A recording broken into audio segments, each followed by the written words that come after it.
So we have been moving through the book of Daniel the last couple of days. My se pohybujeme knihou Daniel od pondělka. So just to remind ourselves where we've been going. Takže si zkusme jenom připomenout stručně, kam až jsme se dostali. Chapter 1, Daniel and his friends are captured by the Babylonians and taken to the land of Shinar. V kapitole 1. jsme si připomněli, že Daniel a jeho přátelé byli zajati a byli vzati do země Šineáru. Chapter 2, King Nebuchadnezzar has a dream, which his wise men cannot tell him or interpret. V druhé kapitole měl král Nebukadnezar sen, který mu jeho mudrci nebyli schopni vyložit. But Daniel can, and he gives him the vision of the metal image. A Daniel toho schopen byl a představil králi sochu z různých kovů. Then in chapter 3, Nebuchadnezzar forces everybody to bow down to that golden image. V třetí kapitole Nebukadnezar nutil všechny, aby se poklonili před jeho sochou. Just 3 Jews refused to do so. Byli to pouze 3 Židé, kteří to odmítli. And they are rescued from the flames. A byli zachráněni z ohnivé pece. And then in Daniel 4, a pak Daniel 4. kapitola. King Nebuchadnezzar has not yet learned the lesson that it is the Most High who is sovereign. V které se ještě král Nebukadnezar nenaučil to, kdo je opravdu svrchovaný, že Bůh je svrchovaným vládcem. He stands on top of his palace roof. Stojí na vrcholu na terase svého paláce. And proudly states, is not this great Babylon that I have built? A říká, není to ten úžasný Babylon, který já jsem vytvořil. And then he is humbled for a period of time, a period of 7 years. Pak je pokořen na dobu 7 let.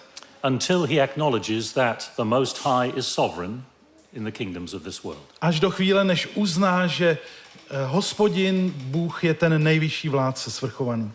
And so now we're ready then for Daniel chapter 5. A teď jsme tedy připraveni na to, abychom vstoupili do Daniele 5. kapitoly. And Daniel 5 is an important chapter in the book. Je to důležitá kapitola Daniele. Because it brings us to the transition from the empire of Babylon to the empire of the Medes and Persians. Protože je to posun od babylonské říše k Medo-Peršanům.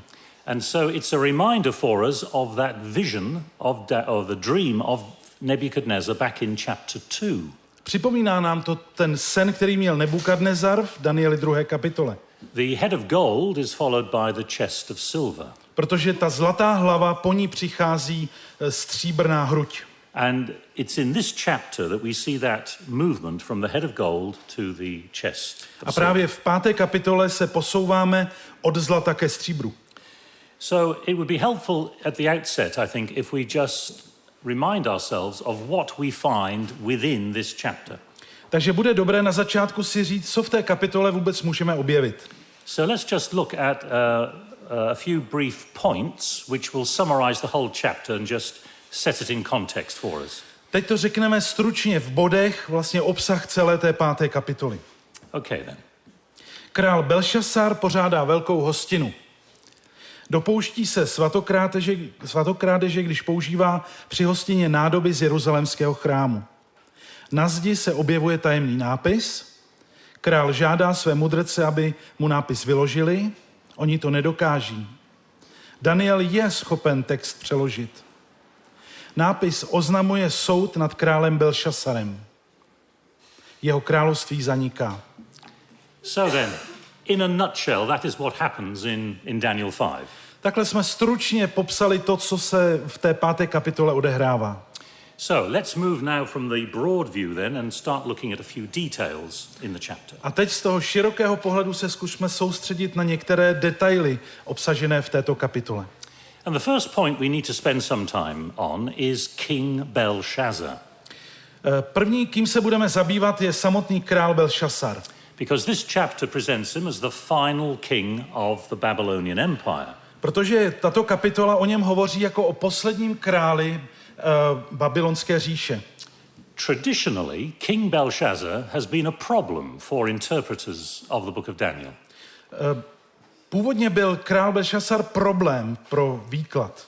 Because there was no mention of him in any Babylonian records. Protože v babylonských záznamech a kronikách o něm neexistuje žádná zmínka. And so a common point made by critics of the book was that this story is obviously just a fiction. A tak kritici knihy Daniel přišli s návrhem, že se jedná o fikci, že to není nic reálného. Because they said, we know that the final king of Babylon was not Belshazzar. Protože oni říkali, my víme, kdo byl posledním králem babylonské říše. A nebyl to Belšasar. Nobody's heard of him. Nobody has heard of him. Nikdo o něm totiž neslyšel. The last king of Babylon was a king called Nabonidus. Posledním králem Babylona byl král Nabonidus. And there really was no answer to that for some time. A po určitou dobu na tuto námitku neexistovala adekvátní odpověď. Until the discovery of this record here.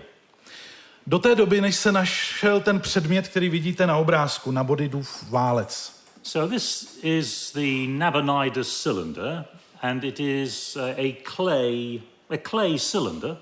Je to válec, který je vytvořen z hlíny. And writing is on this cylinder. It has a message.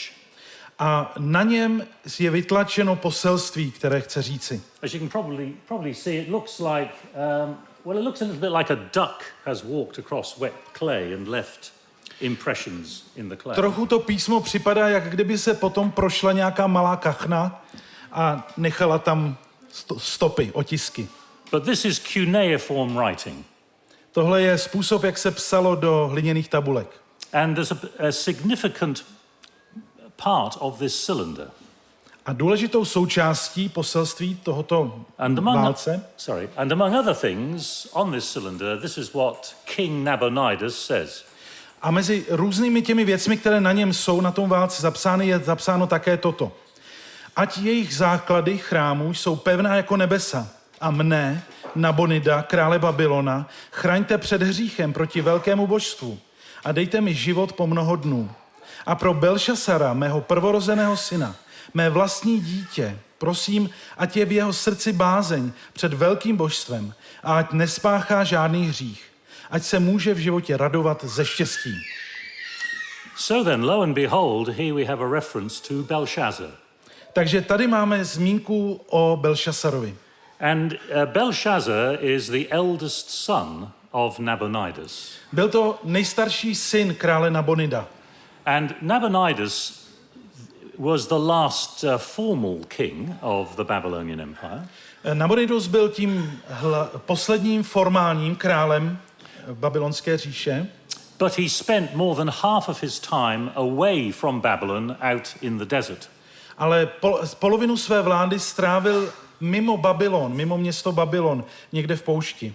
And so, in his absence, his eldest son Belshazzar would have acted as his deputy in Babylon. Takže během jeho nepřítomnosti místo něj vládl Belšasar jako pověřený správou říše.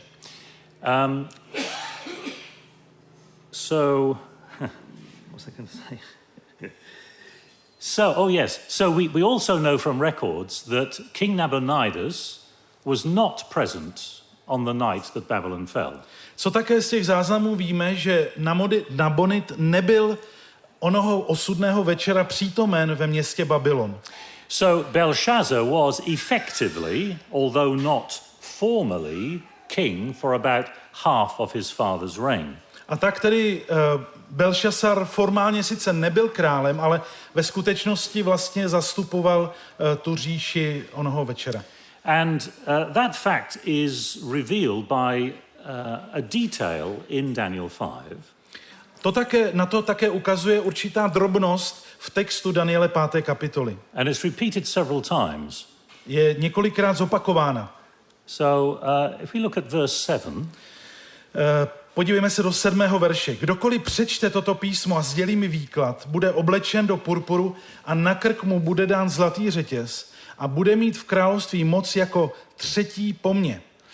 So Belshazzar here is referring to the writing on the wall that appeared. Tady Belšasar odkazuje na ten nápis, který byl na zdi. And the reward for anybody who can read that writing and interpret it A odměnou pro toho, kdo bude schopný vyložit, co ten nápis znamená, is that that person will become third in the kingdom. bude, že bude ten člověk třetím nejvyšším v království. Now, why third? Proč třetí? Well, it makes sense if we look at it this way. Dává to smysl, když to budeme vykládat takto. Nabonidus is number one. Nabonidus byl číslo 1. Belshazzar, the acting king, is number 2. Ten úřadující, službu vykonávající král byl číslo 2, Belšasar. So the highest position that Belshazzar can offer is third in the kingdom. Takže tu jako odměnu, tu nejvyšší pozici, kterou mohl Belšasar nabídnout, bylo číslo 3, třetí nejvyšší. And it's mentioned a couple of other times. Let's just quickly look at those. Verse 16. Je to ještě stejně tak v 16. verši. Dokážeš-li to písmo přečíst a výklad mi oznámit, budeš oblečen do purpuru, na krk ti bude dán zlatý řetěz a budeš mít v království moc jako třetí. And again in verse 29. A také v 29. verši. Belšasar hned poručil, aby Daniela oblékli do purpuru a na krk mu dali zlatý řetěz a rozhlásili o něm, že má v království moc jako třetí. So that's some of the historical background and some of the apparent historical problems with Daniel 5. To bylo několik zmínek o historických problémech a tom historickém pozadí Daniele 5. kapitoly. But Belshazzar is no longer a problem. We know about him. A dnes už nikdo nic nenamítá o tom, že Belšasar byl král, už to není problém. Let's see then how the chapter opens in the first 4 verses. Podívejme se na to, jak v těch prvních 4 verších začíná 5. kapitola. Král Belšasar vystrojil velkou hostinu svým 1000 hodnostářům a před těmito 1000 pil víno. Při popíjení vína poručil Belšasar přinést zlaté a stříbrné nádoby, které odnesl Nebukadnezar, jeho otec, z jeruzalémského chrámu, aby z nich pili král i jeho hodnostáři, jeho ženy i ženiny.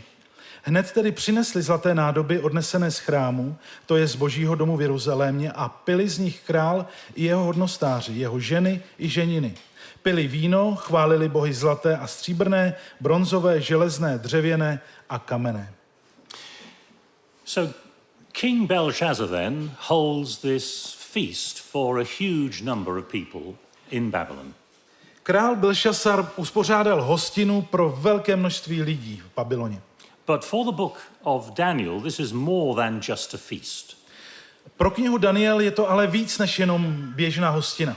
It is far more than simply a party that is being held. Není to jenom nějaká party, která se v Babyloně odehrála. Because what happens here has really deep and significant religious significance and meaning. Protože to, co se tu odehrává, má obrovský náboženský význam.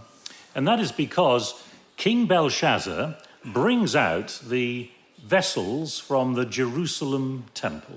Protože král Belšasar používá nádoby, které byly přinesené z jeruzalémského chrámu.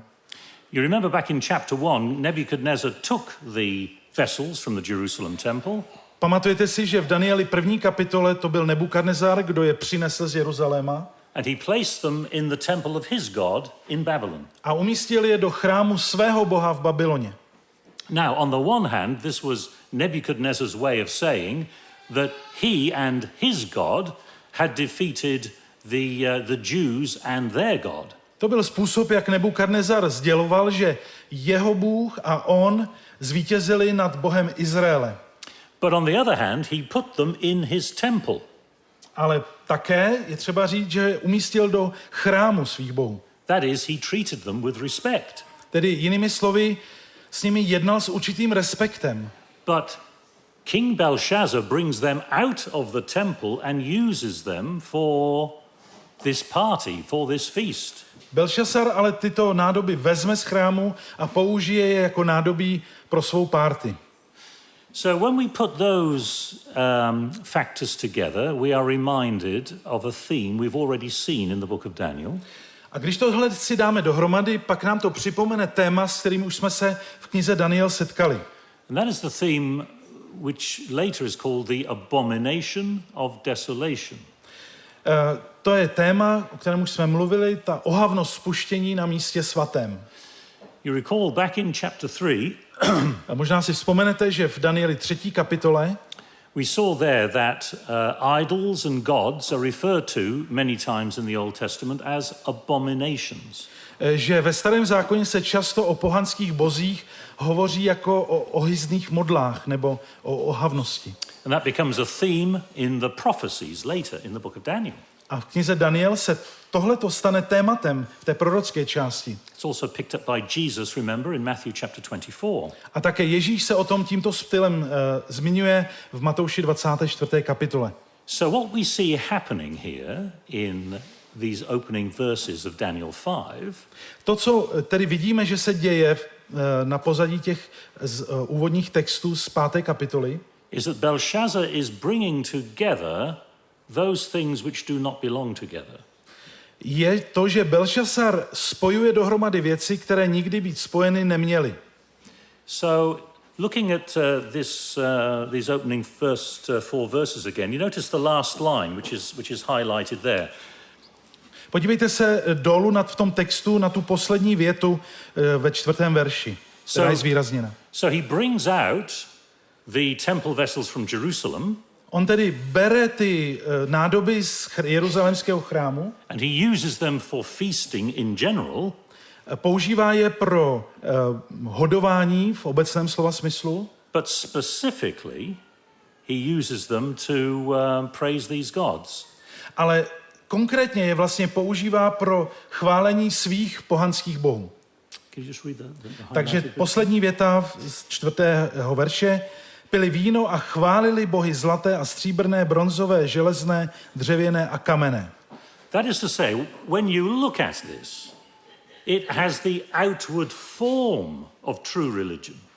Tedy jinými slovy, když se na to díváte, může to mít vnější formu skutečného náboženství. There are the temple vessels from Jerusalem. The outward form looks right. Čili ta forma vypadá správně, protože používají ty nádoby z skutečného chrámu Hospodinova z Jeruzaléma. But they're actually worshipping false gods. Ale ve skutečnosti tím obsahem je modloslužba falešným bohům. And so to use the language of the book of Daniel, that is an abomination. A to je, když použijeme jazyk Daniele, ohavnost. And what started this off? What triggered these events? A teď by nás mělo zajímat, co vlastně tyto události spustily, co se pak stalo dál. You see here, it's the beginning of verse 2. Takže ve 2. verši tam teď se zvýraznilo výraz při popíjení vína. So when Belshazzar tastes the wine, that is to say, when he becomes intoxicated. Tedy tam čteme o tom, že když Belšasar se opil, když začal požívat alkohol, so it is when he is drunk, když byl opilý, that he then brings the temple vessels out and then starts worshipping foreign gods. Pak vlastně to způsobilo to, že nechal přinést ty nádoby. And this would be considered an act of sacrilege. Tedy to způsobilo tu svatokrádež, které se pak dopustil. Not just to Jews, not only for Jews, but also for all ancient people. Nejen vůči Židům, ale vlastně vůči všem lidem starověku. But you notice how Daniel is very subtle here. Všimněte si, jak Daniel jedná jemně v této situaci. Notice how he describes the gods who are being worshipped. Všimněte si, jak popisuje ty bohy, kterým sloužili. Could you read the blue again? Jakými slovy? To je zase ten konec 4. verše. Chválili bohy zlaté, stříbrné, bronzové, železné, dřevěné a kamenné. Does that remind you of anything? Připomíná vám to něco, ten text, ty výrazy, slova, která jsou použitá? Anything we have read previously in the book of Daniel? Něco, co jsme četli již v knize Daniel.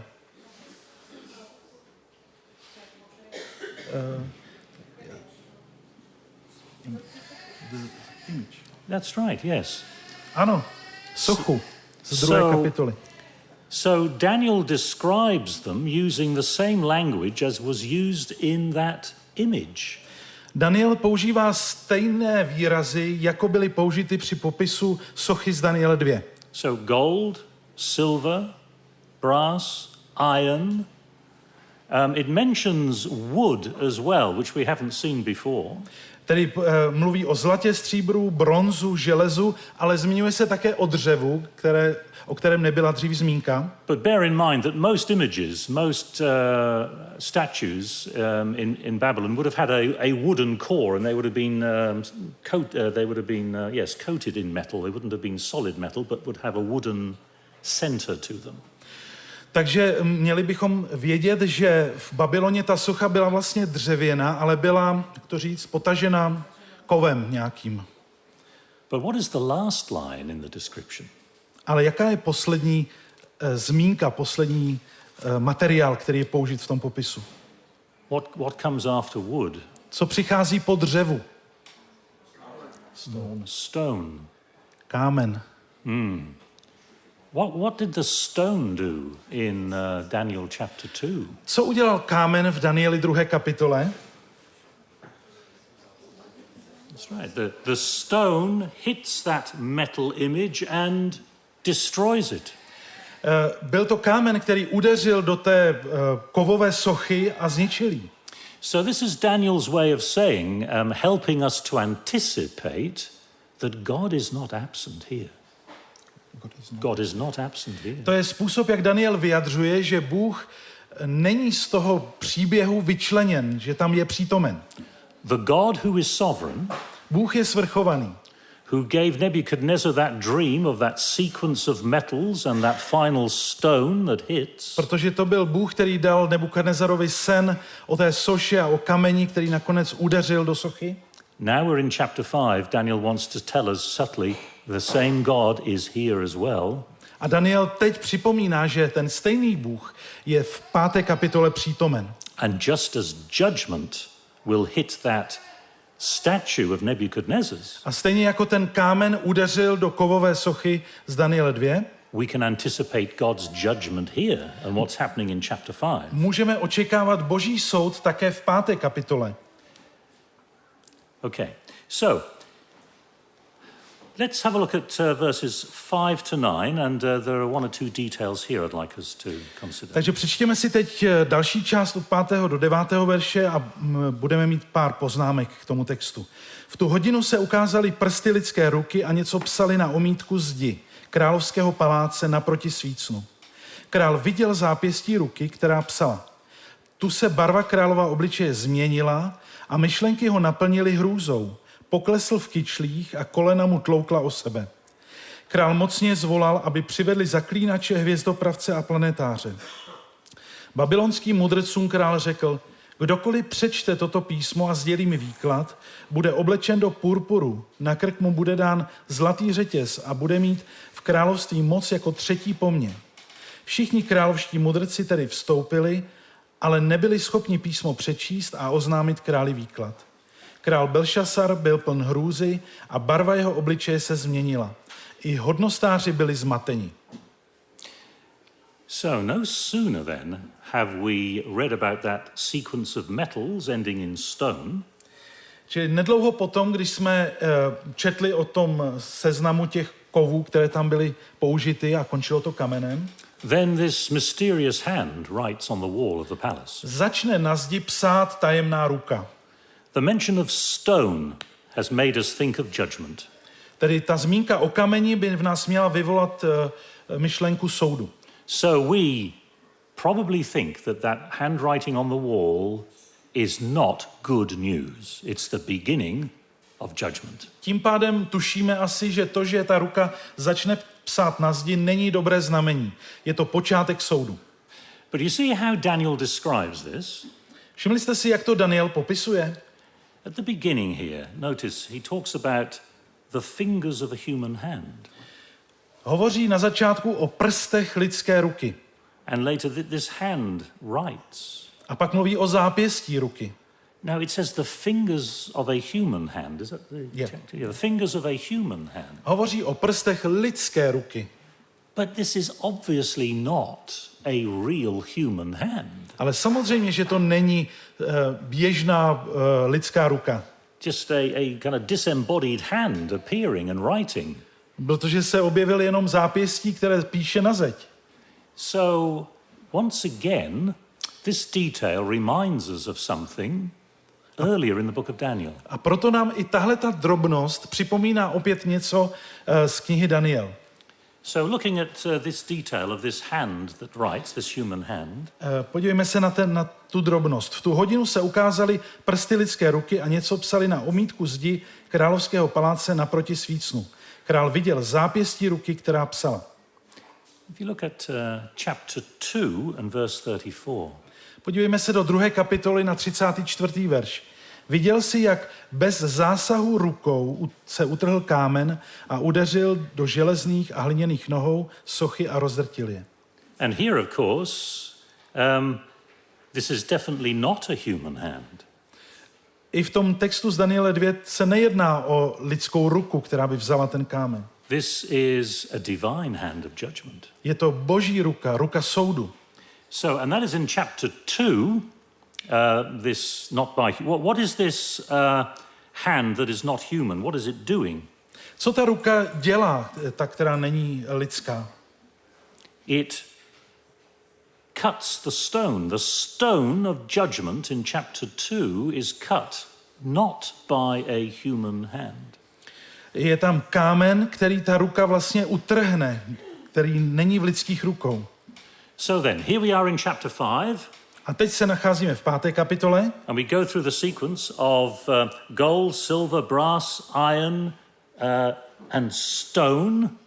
a máme tam to pořadí těch jednotlivých materiálů od zlata až po kámen. And then a hand begins to write. A pak najednou ruka začne psát. Just as in chapter 2, Stejně jako ve 2. kapitole Daniele. we went through the sequence of gold, silver, brass, iron, Je tam to pořadí zlato, stříbro, bronz a železo. and then a stone cut by something which is not a human A hand. pak se utrhne kámen, který nebyl v lidských rukou. This is a way of reminding us, dear reader, To je věc, která nám chce připomenout. Milí čtenáři, you remember the prophecy back in chapter 2? pamatuješ si na proroctví z Daniele 2? You can see it being fulfilled, beginning to be fulfilled right here in chapter 5. Můžeš vidět to postupné naplňování tady v 5. kapitole. And Daniel uses this kind of language later on in his book in the prophecies as well, in chapter 8, verse 25. Stejný jazyk používá Daniel také později v prorocké části knihy Daniel. V Daniel 8.25. Avšak malý roh bude zlomen bez zásahu ruky.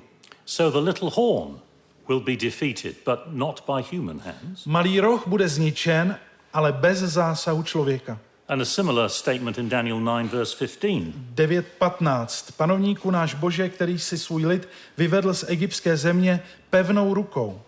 So within Daniel then we have the actions of a divine hand.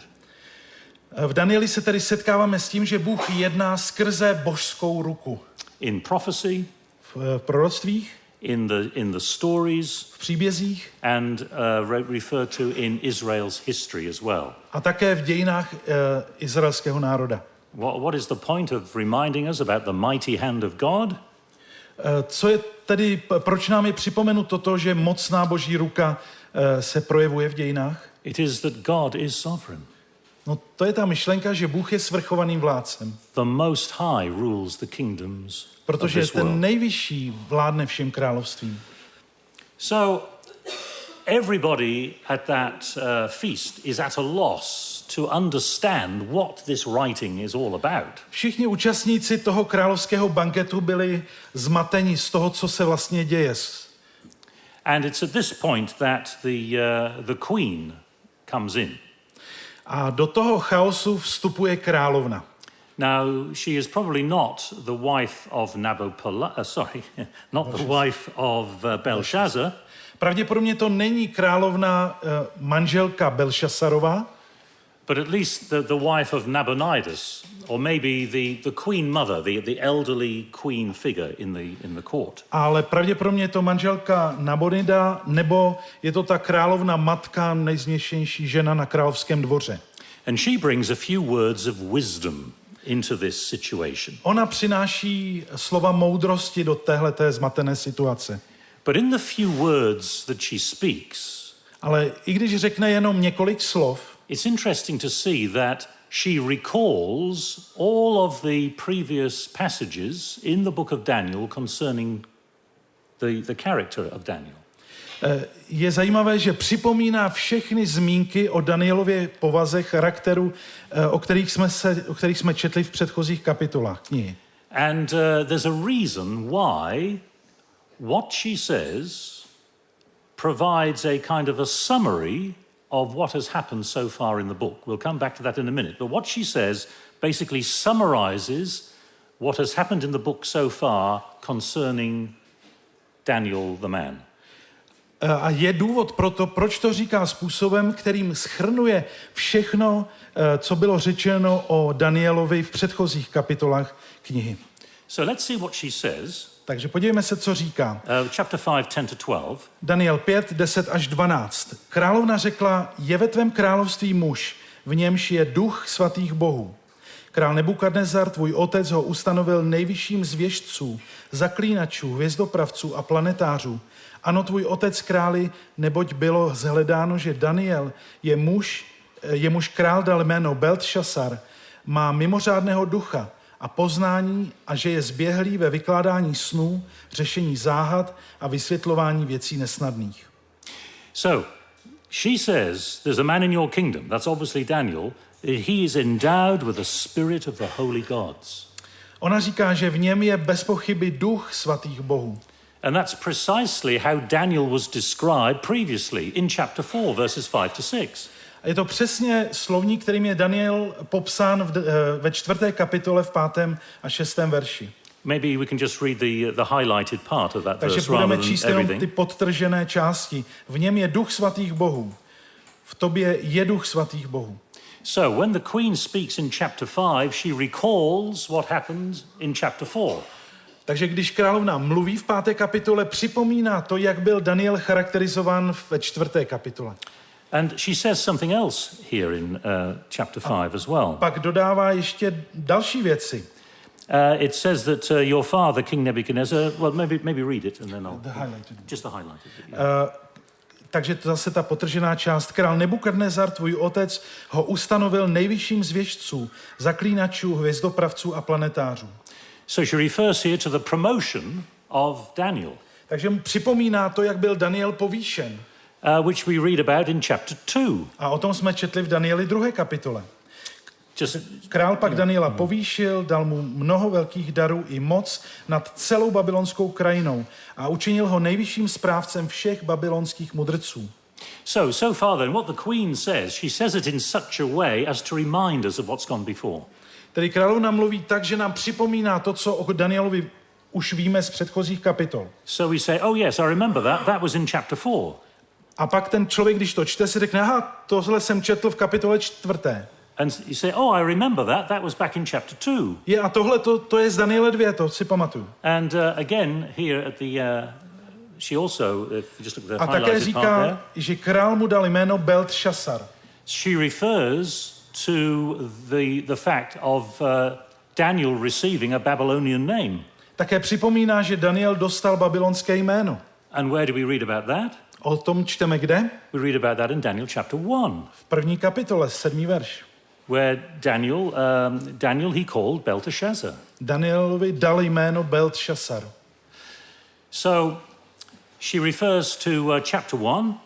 Čili královna odkazuje na 1. kapitolu, chapter 2, na příběh z 2. kapitoly, chapter 4. na 4. kapitolu. She doesn't mention chapter 3. Zajímavé je, že se nezmiňuje o 3. kapitole. Wonder why she doesn't mention chapter 3. Proč myslíte, že se nezmiňuje o Danieli 3. kapitole? Any ideas why she might not mention chapter 3? Máte nějaký nápad, proč to tak se stalo? Yeah. Ještě jednou? Daniel is not present in Daniel. That's right. So Daniel is not present in chapter 3. That's right. Only Je to his tak, friends. Daniel není That's se ve 3. kapitole vůbec neobjevuje. So what she is doing, she is reminding us and summing up what has happened in the book so far concerning Daniel, and Daniel is about to appear on the scene. Takže to, co ona dělá, je shrnuje všechno to, co o Danielovi víme z předchozích kapitol, ještě předtím, než se Daniel v 5. kapitole objeví na scéně. So, what is the effect of summing up what's happened in the book so far? Čili jaký je ten efekt, ten důsledek toho, že, co ona říká? Well, we're already anticipating judgment on Babylon. My čekáme na soud nad Babylonem. That sequence of metals followed by the stone, the writing on the wall, we're anticipating this is judgment on Babylon. My čekáme po tom, co jsme viděli, to pořadí materiálů končící kamenem a pak ruka, která píše, že přijde soud nad Babylonem. Babylon is about to pass away. Babylon vlastně zanikne. So, let's just remind ourselves in brief of what has happened in the story up to this point. Babylon vlastně umře, tak si zkusme připomenout ty důležité body z dějin. That's the effect of the Queen's speech, recalling everything in the book up to now. To je důsledek, který, nebo obsah řeči, kterou přináší královna. Now, the writing on the wall. A teď zpátky k té ruce, co píše na zeď. This sets out the reason why Babylon is being judged. To totiž ukazuje na důvod, proč bude Babylon souzen. Of course, the wise men have no idea what it is or what it means. Opět se setkáváme s tím, že ti mudrci vůbec nevědí, o co jde. But Daniel is able to read it and interpret it. Ale Daniel je schopen to přečíst ten nápis a také ho vysvětlit. Now, essentially, what the writing on the wall is a series of weights and measures. Vlastně to, co na té zdi je napsáno, je řada mír a váh. So, it is the interpretation given to those weights and measures that are the essence of the message. So, je to teprve ten výklad, který je dán těm jednotlivým měrným jednotkám, který tomu všemu dá smysl. So the words themselves do not convey an obvious message. Ta slova samotná nevyjadřují, že by z toho vyplývalo logicky nějaké poselství. They need to be interpreted. Musí být vyloženy. So let's look at the words. Tak se podívejme na ta slova. So these are the words on the left, those are the words that he sees. He says mene, which is repeated twice, tekel and perez, or parsin. Those are the words he sees on the wall. A tady vidíte ty jednotky, které byly na té zdi napsány. Mina, tekel a parsin. Now, mina, what is a mina? Mina, co to je? Is 60 shekels. To je jednotka, která představuje 60 šekelů. And Daniel interprets that to mean numbered. A Daniel říká, že tím výkladem je slovo sečten. So literally 60 shekels, but the significance is it means numbered. Čili doslova to slovo znamená 60 šekelů, ale výklad, který stojí v pozadí toho, znamená být sečten. And tekel? Tekel? Well, a tekel is a shekel. Tekel je vlastně šekel. And a shekel is interpreted, the significance of it means weighed, says Daniel. A Daniel říká, že význam slova šekel znamená být zvážen. And then perez, or parsin, is half a shekel. A perez nebo parsin je jednotka, která má hodnotu půl šekelu. And the significance of that is Daniel interprets as being broken or divided. Význam tohoto slova perez znamená, že je něco rozlomeno, rozděleno od sebe. If we look at the significance of the first two words, když se podíváme na výklad nebo význam těch prvních dvou slov, in the Bible, numbered and weighed are used to talk about assessing not just literal weights, but also people's character. Ta slova sečten nebo zvážen se v jiných částech Bible používají nejen ve skutečném vážení něčeho, co má nějakou váhu, ale také při posuzování charakteru člověka. So let's just illustrate that. First of all, from Job 31 verse 6. Zkusme to ilustrovat. Job 31.6 říká, ať mě Bůh zváží na vážkách spravedlnosti a pozná mou bezúhonnost. So Job is saying, let me be weighed.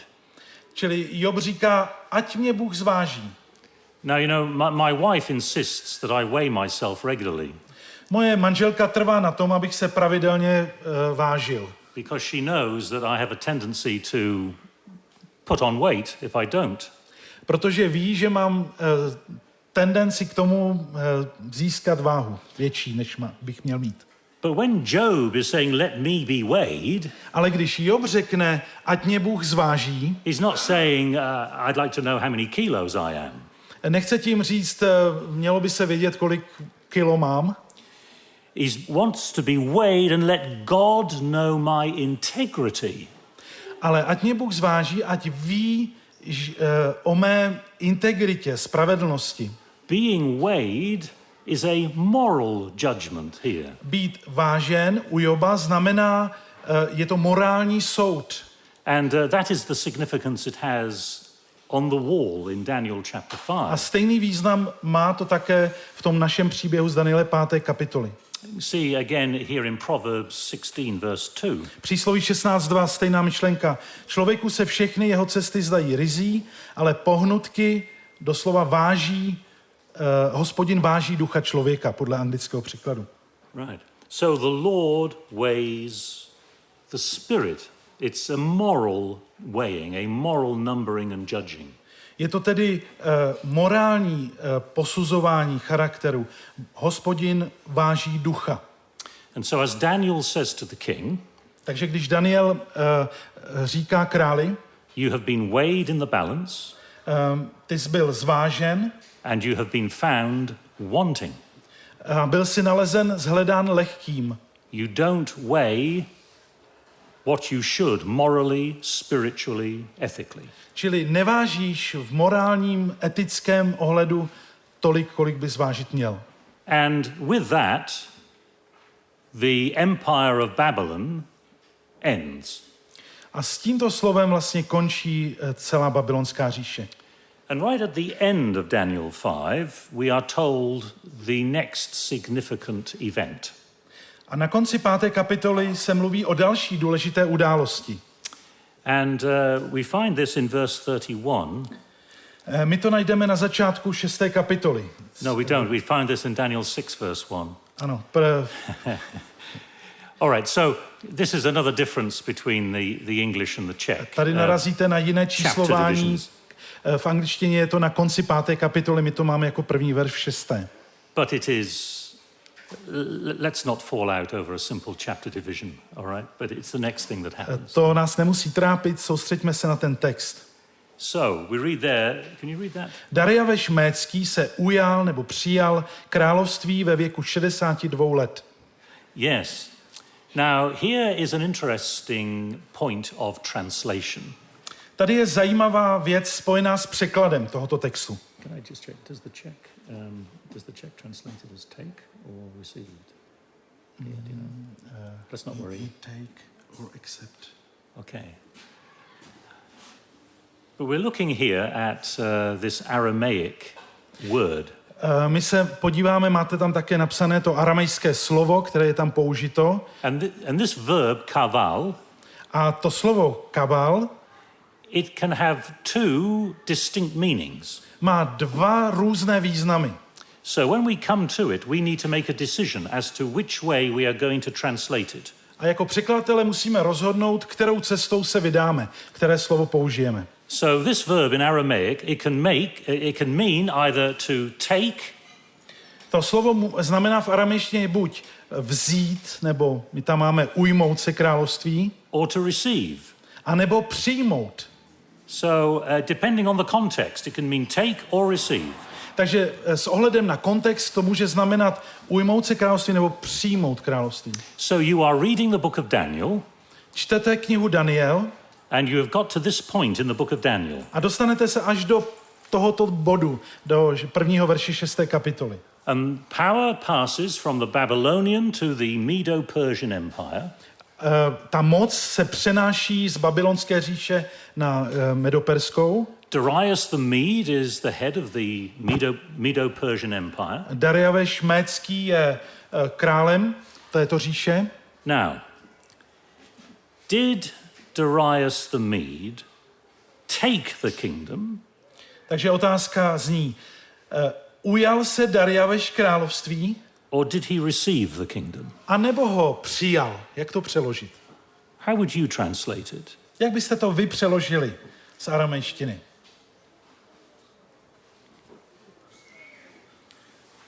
Would you like to vote? Yes, we'll vote. Budeme hlasovat. So how many of you would say Darius the Mede took the kingdom? Takže kdo z vás by to přeložil s tím, že by řekl, Darius Médský se ujal království? Ujal království. Převzal.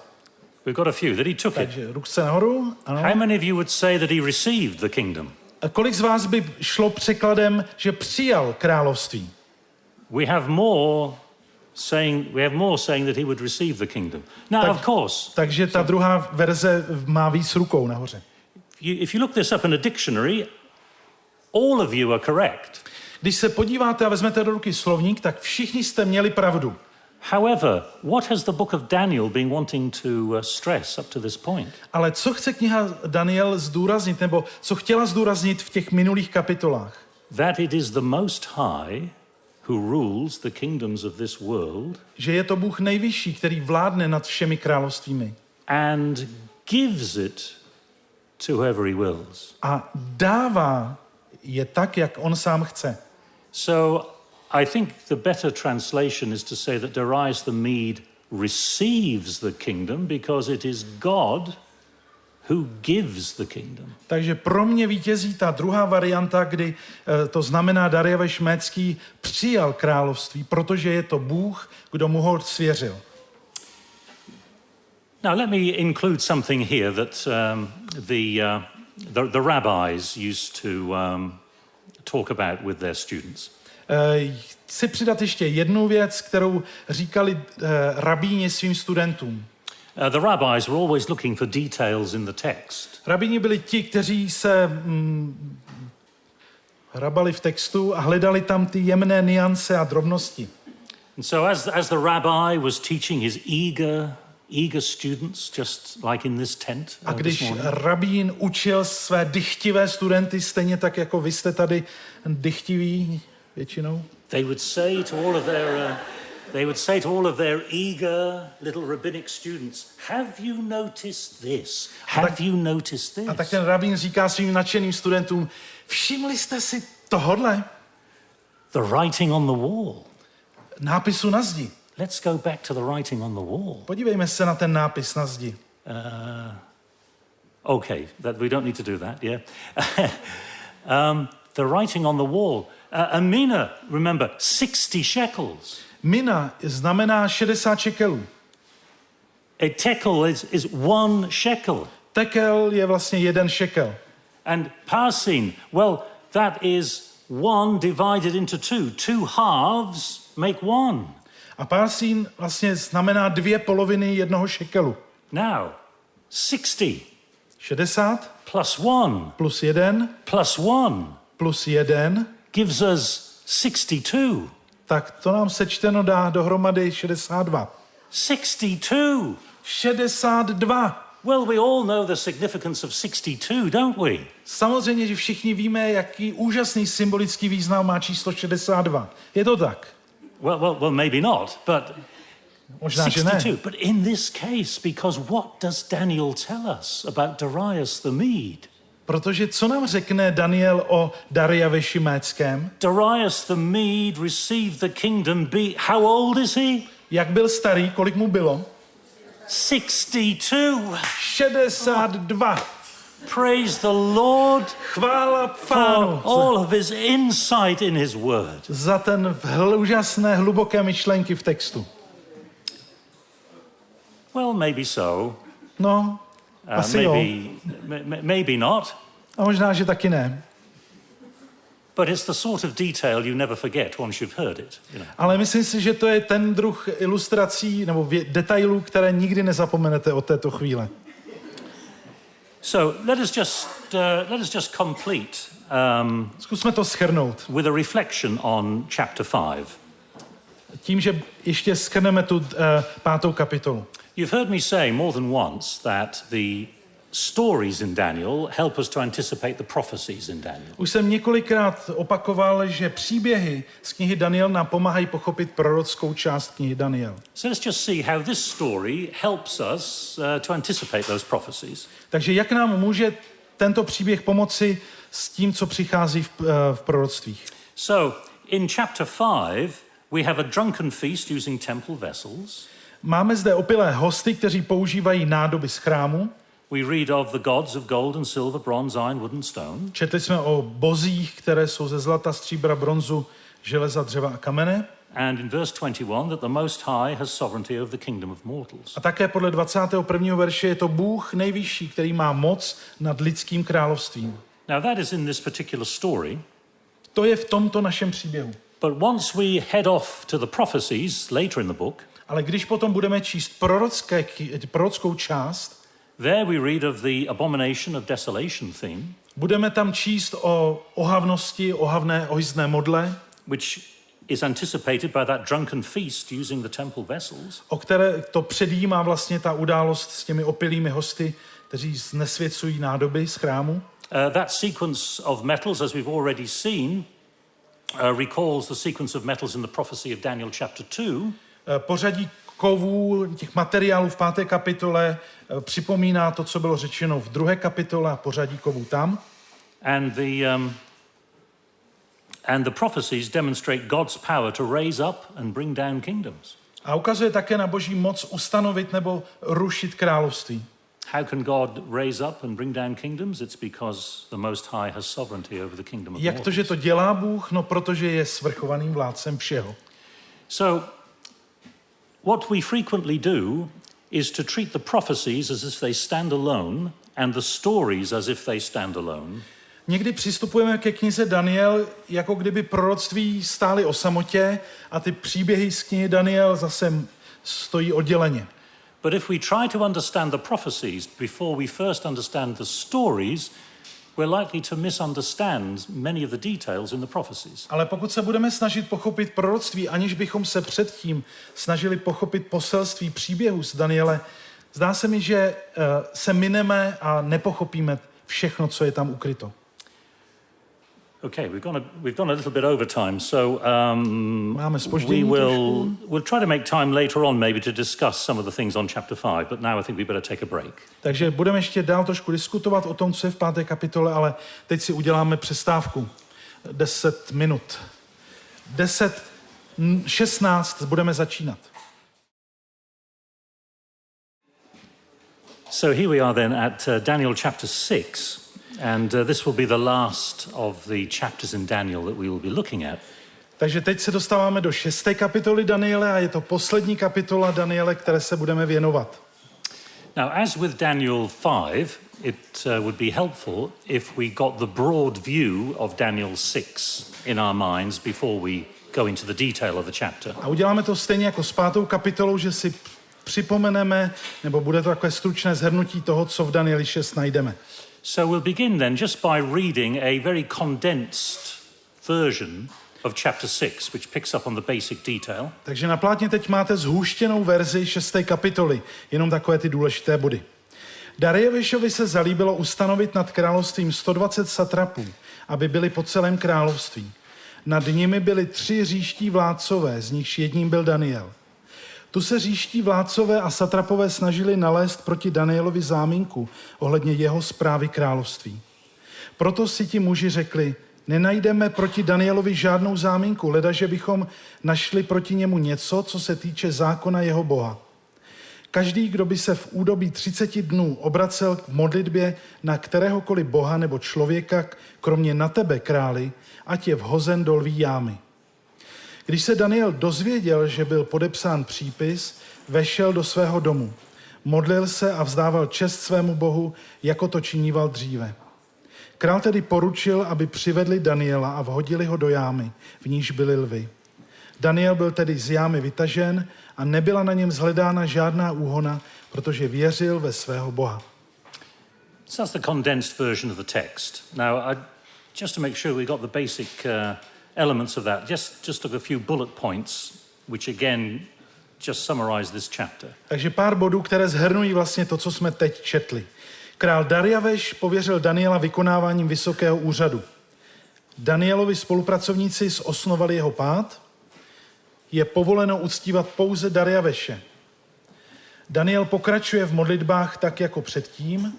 Daniel je vhozen do lví jámy. Je zázračně zachráněn. Right. So this is the chapter we're going to be looking at then in broad outline. To je ta kapitola, na kterou se budeme teď dívat. Now, before we do that, it's helpful to see where Daniel 6 is found in the book of Daniel. Je dobré si také připomenout, kde se vlastně Daniel 6. kapitola v celé knize Daniel nachází. Now, that seems like a silly thing to say, I suppose. Možná, že vám to připadá trochu jako hloupé. Where do we find Daniel 6? Well, we find it immediately after chapter 5 and immediately before chapter 7. Správná otázka na odpověď, kde najdeme Daniel 6, je po Danieli 5. kapitole a před kapitolou 7. Yes, but I'll show you what I mean. Ano, ale chci vám ukázat, co tou otázku, kam tím mířím. Now, you remember that the book of Daniel is written in 2 languages.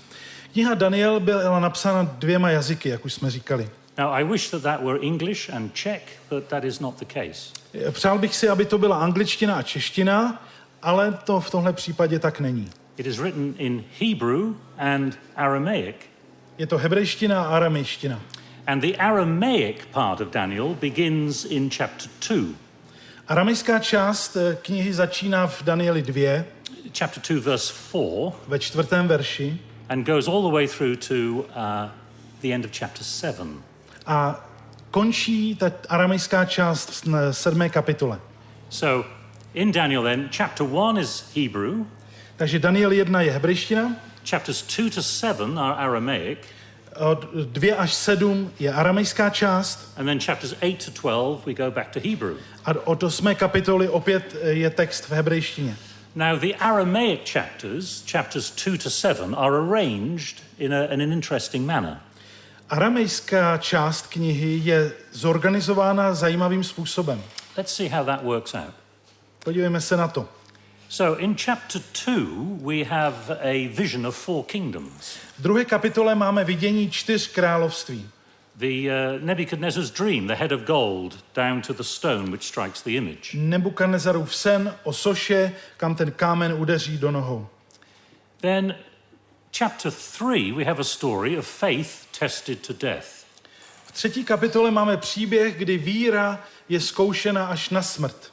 You must bow down before this image or you will be thrown into the fiery furnace. Musíte se poklonit před sochou, nebo budete vhozeni do ohnivé pece. And then chapter 4 is royal pride humbled. Ve 4. kapitole bychom ji mohli nazvat královská povýšenost je pokořena. Is not this great Babylon that I have built? Není to ten velký Babylon, který já jsem vybudoval? And then chapter 5, again we see royal pride or royal arrogance humbled. V 5. kapitole máme stejné téma, opět královská povýšenost je pokořena. King Belshazzar taking the temple vessels from Jerusalem and using them for his own worship and his own party and drunkenness. Král Belšasar, který vezme nádoby z jeruzalémského chrámu a použije je na svém banketu. Then we come to chapter 6, which is what we're looking at now. Teď se dostáváme do té 6. kapitoly. Tam znovu platí, že víra je zkoušena až na smrt. And this again is faith tested to death. Okay, right. This time it is the Daniel in the lion's den. Tentokrát ta víra je zkoušena tím, že Daniel je ve lví jámě. And in chapter 7, a potom v 7. kapitole we have a vision of 4 kingdoms. Máme vidění 4 království. Daniel has a vision and he sees 4 beasts coming up out of the sea, representing 4 kingdoms. Daniel má vidění, kdy ty 4 šelmy vystupují z moře. So the Aramaic chapters in the book of Daniel are arranged in this series of pairs. Tedy ten text knihy Daniel, který je v aramejštině, je zaranžován do dvojic. So just to underline what I hope is more or less obvious here. Já jenom zdůrazním ještě to, co je vlastně na první pohled patrné. We have visions of four kingdoms at the beginning and at the end. Máme vidění 4 království na začátku a na konci. We have faith tested to death, chapter 3, balancing chapter 6. 3. kapitola má stejné téma jako 6. Víra je zkoušena až na smrt. And in the center we have royal pride humbled, chapter 4 corresponding to chapter 5. A v samotném středu jsou potom 2 kapitoly, 4. a 5., které mají téma královské povýšenosti, která je pokořena. Now, this is of more than just passing interest. Tohle je víc než jenom zajímavé. Because what it suggests is this. To, co se tím chce říct, je toto. What it suggests is if you want to know more about chapter 2, then you need to read chapter 7. Jestli chcete vědět něco víc o Danieli 2, podívejte se do Daniele 7. If you want to know more about Daniel 3, then you need to read Daniel 6. Jestli chcete vědět víc o 3. kapitole, přečtěte si kapitolu 6. And similarly here at the center, these 2 chapters 4 and 5 need to be read together as well. A také 4. a 5. kapitolu, které stojí uprostřed, bychom měli číst dohromady. So the book has been structured very carefully in order to guide our reading so we understand at a deeper level. Takže ta kniha je velice pečlivě strukturovaná, aby nám pomohla při našem čtení a provedla nás tím. So now that we're in chapter 6, we can expect to be reminded of what took place in chapter 3. Takže v 6. kapitole bychom měli očekávat, že se nám připomene něco z kapitoly 3. And we'll touch on some of those as we go through. A my se těchto podobností dotkneme. So, in chapter 6 then, the theme is faith tested to death. V 6. kapitole tím hlavním tématem je víra zkoušená až na smrt. But you could argue that here in chapter 6 we have an intensification of what we saw in chapter 3.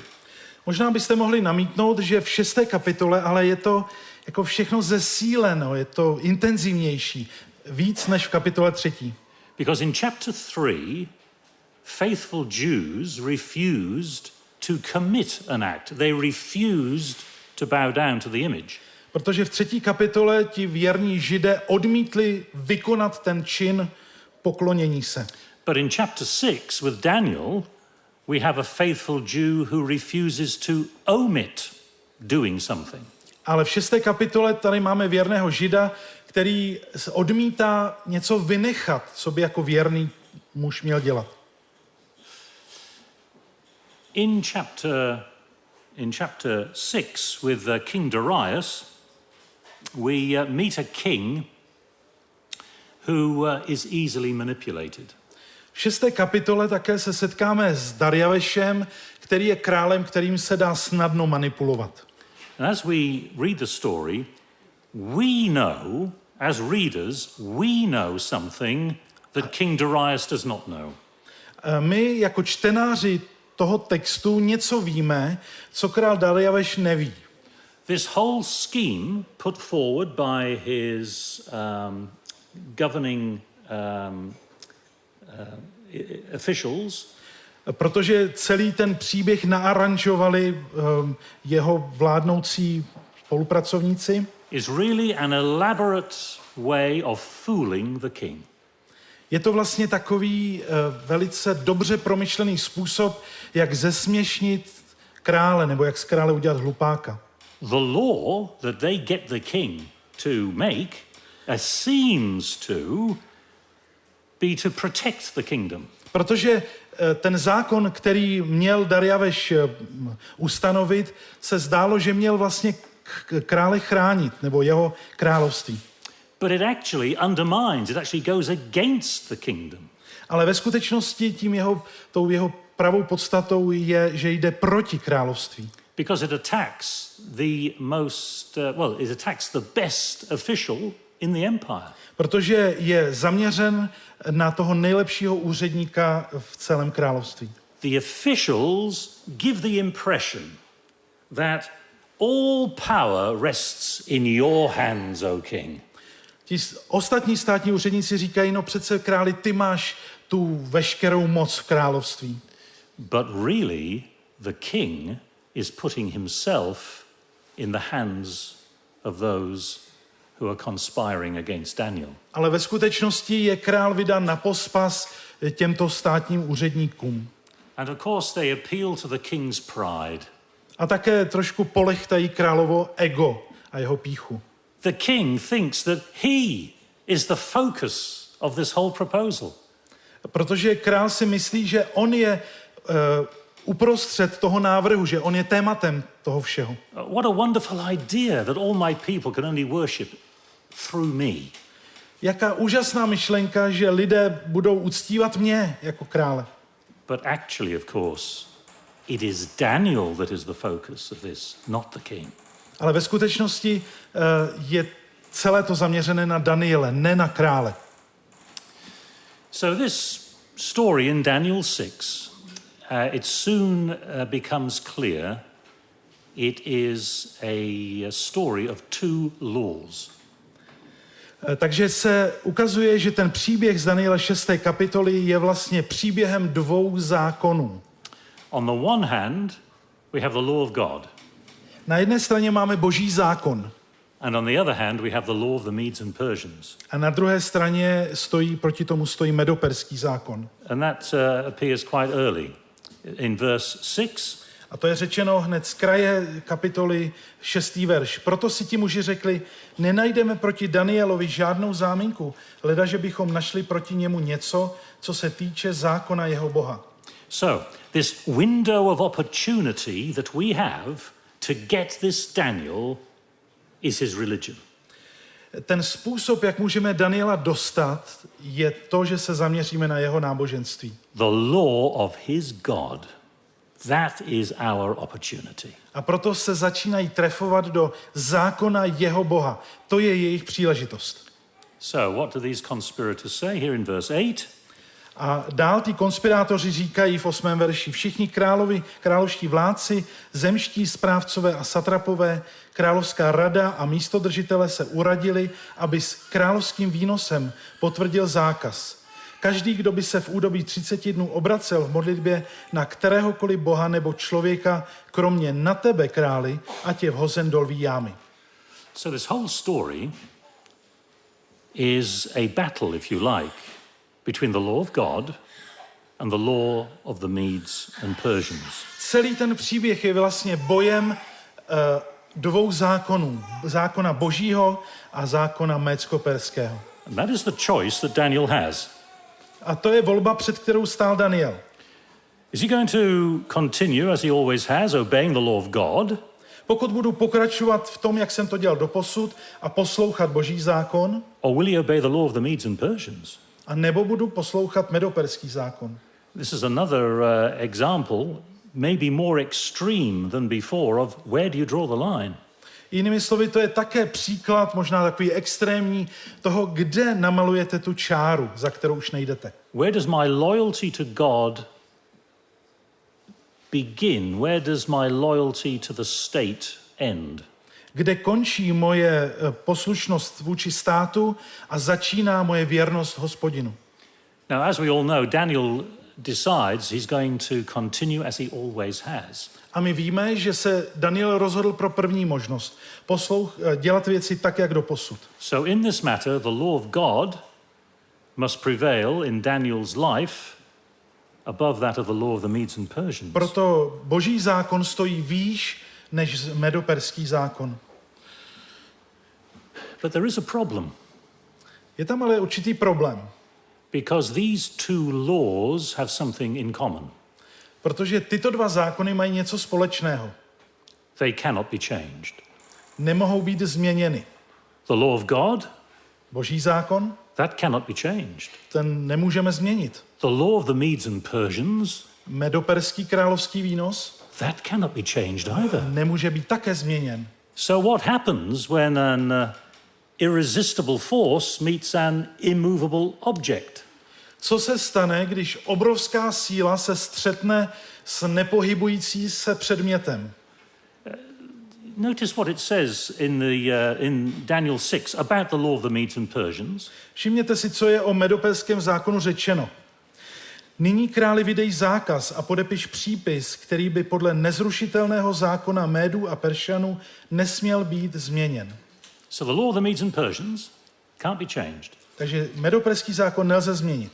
Now we're going to be looking at the book of Esther together once we've finished Daniel 6. Když skončíme Daniel 6. kapitolu, vrhneme se do knihy Ester. And we find the same thing there in Esther chapter 1 verse 19. A najdeme stejný princip v Ester 1. kapitole 19. verši.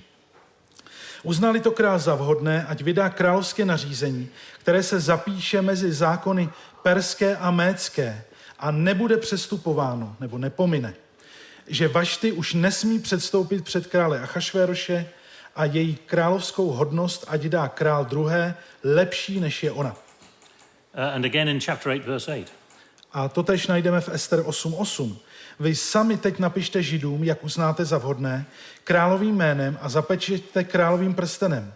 Ale spis napsaný jednou královým jménem a zapečetěný královým prstenem nelze vzít zpět. So that's clear then. The law of the Medes and Persians cannot be changed. A tak je jasné, že medoperský zákon nelze vzít zpět. And we know this from some historical sources from Persia, later historical sources in Persia. A můžeme si povšimnout z některých mimobiblických záznamů z perské doby. We have a record from the reign of King Darius III. This is later on. Máme záznam o vládě krále Dariaveše III., což je muž, který vládl později. A man is convicted to death. Že v jeho době byl kdosi odsouzen k trestu smrti. The king signs the order. Král podepsal rozsudek. You must be executed. Budeš popraven. Then evidence comes to light that shows that this man is actually innocent. Ale pod vydání tohoto rozsudku vyšly najevo důkazy, které ukázaly, že tento muž je nevinný. So what happens? Co se stalo? Well, we would expect the officials to say, look, we're terribly sorry about this mistake. Možná bychom čekali, že ti státní úředníci řeknou, my se tím moc omlouváme, my jsme udělali hroznou chybu. We'll just take it out of the records and you're free to go. My vymažeme tvůj trestní rejstřík a jsi zase volný. Mm-hmm. But there is a problem, you see. Ale je tu velký problém. The law of the Medes and Persians cannot be changed once the king has given his assent. Když král podepsal určitý zákon, tak u Medoperšanů nemohl být změněn. So this man, takže tento muž, known to be innocent, i když všichni věděli, že je nevinný, was executed. Byl popraven. Because you cannot change the law of the Medes and Persians. Protože zákon Médů a Peršanů nelze vzít zpět. So Daniel faces a very difficult situation. A proto můžeme říct, že Daniel čelí velmi obtížné situaci.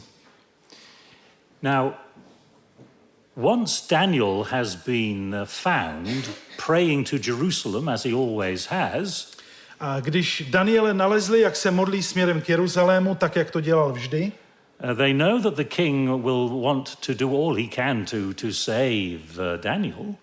Všichni věděli, že král se pokusí udělat všechno pro to, aby zachránil Daniele. So Daniel's enemies keep underlining that you must remember this, O king. Proto ti Danielovi nepřátelé králi neustále připomínali, že musí vědět, že to tak nelze změnit. So if we look at these words which are from verses 13 to 16, můžeme to najít ve 13. a 16. verši. Let's just look at the highlighted words and you see the pressure that they are putting on the king. Přečteme jenom ta podtržená slova, abychom viděli ten tlak, který Danielovi nepřátelé vytvářeli na krále. Zdali si nepodepsal zákaz. To slovo platí podle nezrušitelného zákona Médů a Peršanů. Žádný zákaz ani výnos, který král vydá, nesmí být změněn. You see, the problem is, king, that you signed it. Takže mu připomínají, ty jsi to podepsal. And you are the king. A ty seš král. Of the Medes and Persians. Král Médů a Peršanů. There's no way to wriggle out of this. Nelze se z toho vykroutit teď.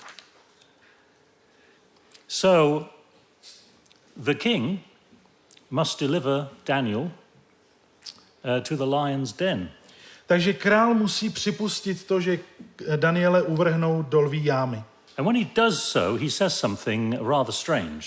A když se to stane, tak řekne něco velmi podivného, zajímavého. In verse 16. 16. verš. Král tedy poručil, aby přivedli Daniela a vhodili ho do jámy, v níž byly lvy. Danielovi řekl, kéž tě tvůj Bůh, kterého stále uctíváš, vysvobodí. That is to say, I can't save you. Tedy ten král říká, já už tě nezachráním. Any hope must be that God will deliver you. Tvou jedinou pomocí je, že tě zachrání tvůj Bůh.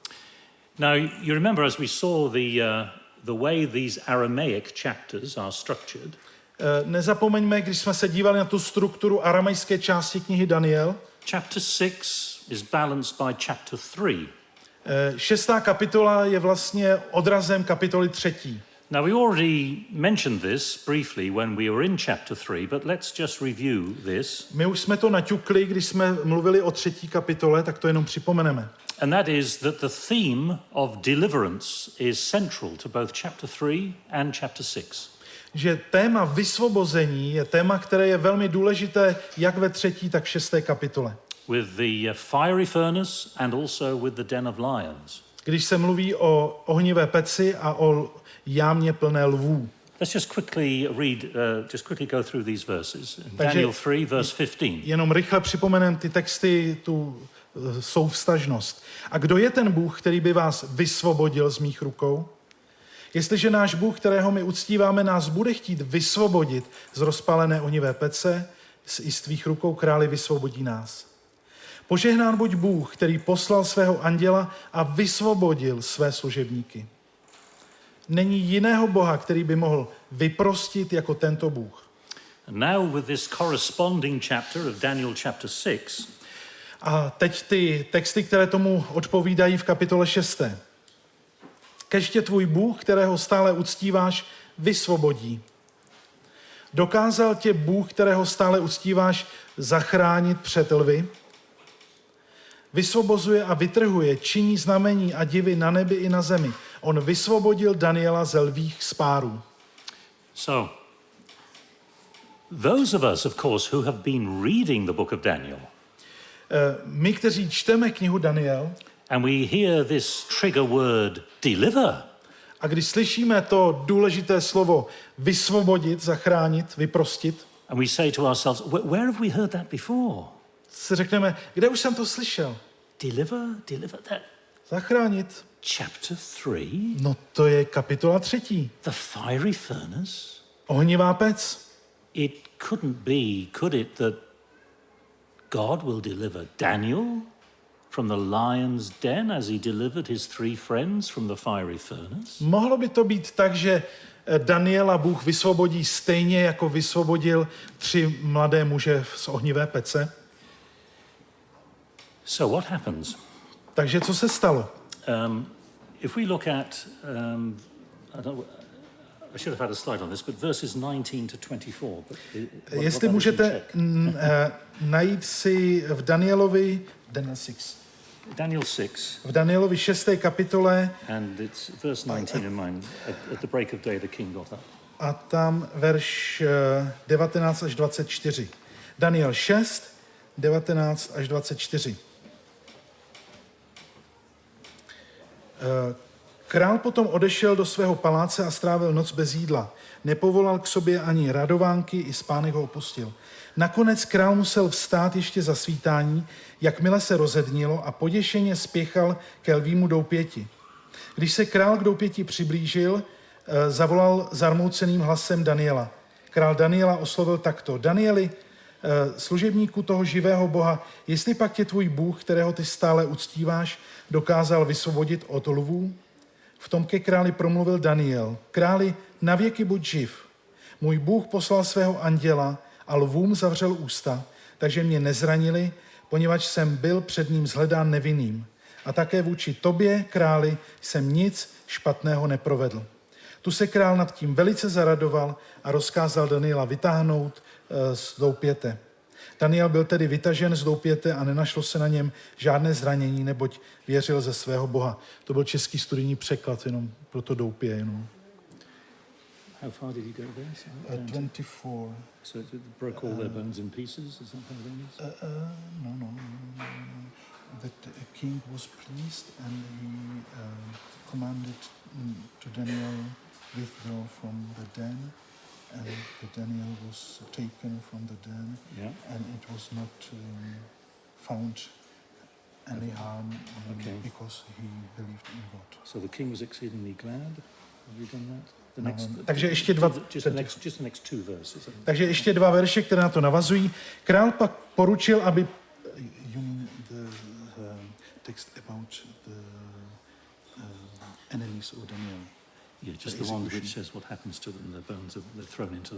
Král pak poručil, aby přivedli ty muže, to je 25. verš, kteří Daniela udali a hodili je do lví jámy i s jejich syny a ženami. Ještě nedopadli na dno jámy, už se jich zmocnili lvy a rozdrtili jim všechny kosti. So we got there in the end. I'm sorry, I should have had a slide there. Now, you notice that King Darius is in a great rush to get to the den of lions at the beginning, at dawn, right at the beginning of the day. Všimli jste si, že král hned, jak se rozednilo, spěchal k tomu místu, kde byl Daniel. Now, why was he so keen to get there at the beginning of the day? Proč hned za úsvitu tam běžel? Well, we don't know for absolutely certain on this. Nemůžeme to říct s naprostou jistotou. But the Babylonians had a law. Ale vypadá to, že Babyloniané měli zákon. And it was that if a person survived torture overnight, they could be released the next morning. Že když nějaký člověk vydrží naživu v průběhu mučení až do úsvitu, takže má být propuštěn. So maybe the Medes and Persians had a similar law. Čiže víme o tom, že ten zákon měli Babyloniané, ale nevíme, jak to bylo s Medo-Peršany. Možná, že to přejali. So that might explain why the king was keen to get there in the morning. To by vysvětlovalo, proč hned ráno za úsvitu běží k té lví jámě, aby se přesvědčil, jak je to. Now, of course, the kind of torture that the Babylonians and Medes and Persians gave meant it was very unlikely anybody would survive to morning. Ale ten způsob poprav v medoperské podobě dával jen malou naději, že někdo do úsvitu přežije. But here, remarkably, when the king shouts out to Daniel, he hears Daniel responding to him. Ale tady překvapivě, když ten král něco zavolá směrem k Danielovi, tak dostane také odpověď. And Daniel says that the angel of the Lord had shut the mouths of the lions. Daniel mu říká, že to byl posel od Hospodina, anděl, který zavřel ústa lvům. And the angel of the Lord is an interesting character in the Bible, in the Old Testament in particular. Anděl Hospodinův, to je docela zajímavá postava v celém Starém zákoně. And that is that the angel of the Lord is not really well distinguished from the Lord himself. Protože ve Starém zákoně se často nerozlišuje úplně důsledně mezi andělem Hospodinovým a Hospodinem samotným. Let's look at a couple of examples. Takže několik příkladů. The first of them in Exodus 3. 2. Mojžíšova 3. kapitola. Tu se mu ukázal Hospodinův posel v plápolajícím ohni uprostřed trnitého keře. Hospodin viděl, že odbočuje, aby se podíval. I zavolal na něho Bůh z prostředku keře. Mojžíši, Mojžíši, odpověděl, tu jsem. So here you see, in this verse, you begin with the angel of the Lord appeared to him in a flame of fire. Tedy na začátku toho textu je řeč o Hospodinovu poslu. And then the next thing we see, it isn't the angel of the Lord, it's the Lord himself and God. So the angel of the Lord has somehow moved on to the Lord himself. Ale to další, co vidíme, není anděl Hospodinův, ale je to Hospodin samotný, kterého vidíme v tom textu. And then in Judges 6. V Soudců 6. kapitole je to stejné. Talking about Gideon here. Tady hovoříme o Gedeonovi. Hospodinův posel se mu ukázal a oslovil jej. Hospodin s tebou, údatný bohatýre. Hospodin se k němu obrátil a pravil, jdi v této své síle a vysvobodíš Izraele z rukou Midiánců. Hle, já tě posílám. So once again, you got the angel of the Lord, but then before we know it, it is the Lord himself. A znovu je to tak, že na začátku je Hospodinův posel a pak se promění a je tam řeč o Hospodinu samotném. So when Daniel says the angel of the Lord or the Lord or God sent his angel, A tady, když Daniel řekne, že Bůh poslal svého anděla, it's really a way of saying God himself, the Lord himself has been with me in this. Je to způsob, jak Daniel říká, byl to vlastně Bůh, kdo tu byl se mnou. And you remember we're looking at chapter 6, which is paired with chapter 3. My se tedy díváme do 6. kapitoly, která koresponduje s 3. kapitolou. In chapter 3, you remember Nebuchadnezzar looked into the flames and he said, did we not throw 3 people into the fire? A tam, když Nebukadnezar nakoukne do té ohnivé pece, tak říká, dali jsme tam 3 chlapce? I see 4 men in the fire. Ale já tam vidím 4 muže. And the fourth looks like Son of God. a son of God? Yes, son of God. A ten 4. se podobá Božímu synu. So we have the same situation in these 2 paired chapters. My máme stejnou situaci v těchto 2 párových kapitolách. Faith tested to death. Víra zkoušená až na smrt. God himself in the flames. Bůh, který je v plamenech. And here faith tested to death. A tady máme víru opět zkoušenou až na smrt. God himself in the lion's den. A Bůh, který je také přítomen v jámě plné lvů. And sorry, I had that on here, but we can move on having done that. Now, consider this verse. Když budeme mluvit o tomto textu, so just read, já ho připomenu, král poručil, aby přivedli ty muže, kteří Daniela udali a hodili je do lví jámy i s jejich syny a ženami. Ještě nedopadli na dno jámy, už se jich lvi zmocnili a rozdrtili jim všechny kosti. So at one and the same time, King Darius rescues Daniel from the lions. Ve stejný okamžik, kdy Darius zachrání Daniela z jámy and throws in the enemies of Daniel himself. A vrhne také Danielovi nepřátele do ní. Now the book of Daniel simply records that is what he did. Kniha Daniel pouze popíše, zaznamená to, co král udělal. It doesn't add any commentary to it. Nedává žádný komentář, proč to tak bylo. But we do know that Persians did punish the families of guilty people. My víme o tom že z jiných pramenů, že Peršané trestali rodiny lidí, kteří se provinili. But what does this tell us about Darius? Co nám to říká o králi Dariušovi? What has he done? Co udělal? At one stroke, he has got rid of the whole top level of his entire civil service. On v podstatě tímto způsobem se zbavil té nejvyšší státní správy, všech, kteří tam působili. So why does he choose to execute all of these people in one go? Proč se jedním rozkazem rozhodl popravit všechny pracovníky té nejvyšší sféry státní správy? Well, of course, it could simply be that he thinks to himself, I need to punish these people. Možná, že ho jenom napadlo a řekl si, já je prostě chci potrestat. But you remember how the earlier part of the chapter showed us how the king was being manipulated every step of the way by these people. Ale možná, že si vzpomenete na to, jak v těch předchozích částech této kapitoly s ním tito lidé manipulovali. And by getting rid of all of those people who manipulated him and pushed him into a corner, když se zbavil těch lidí, kteří s ním manipulovali a tlačili ho do kouta, he is removing a reminder of his own weakness and stupidity. On zároveň tím také odstranil připomínku jeho vlastní hlouposti. So that could well be his motivation. To také mohlo být součástí té motivace.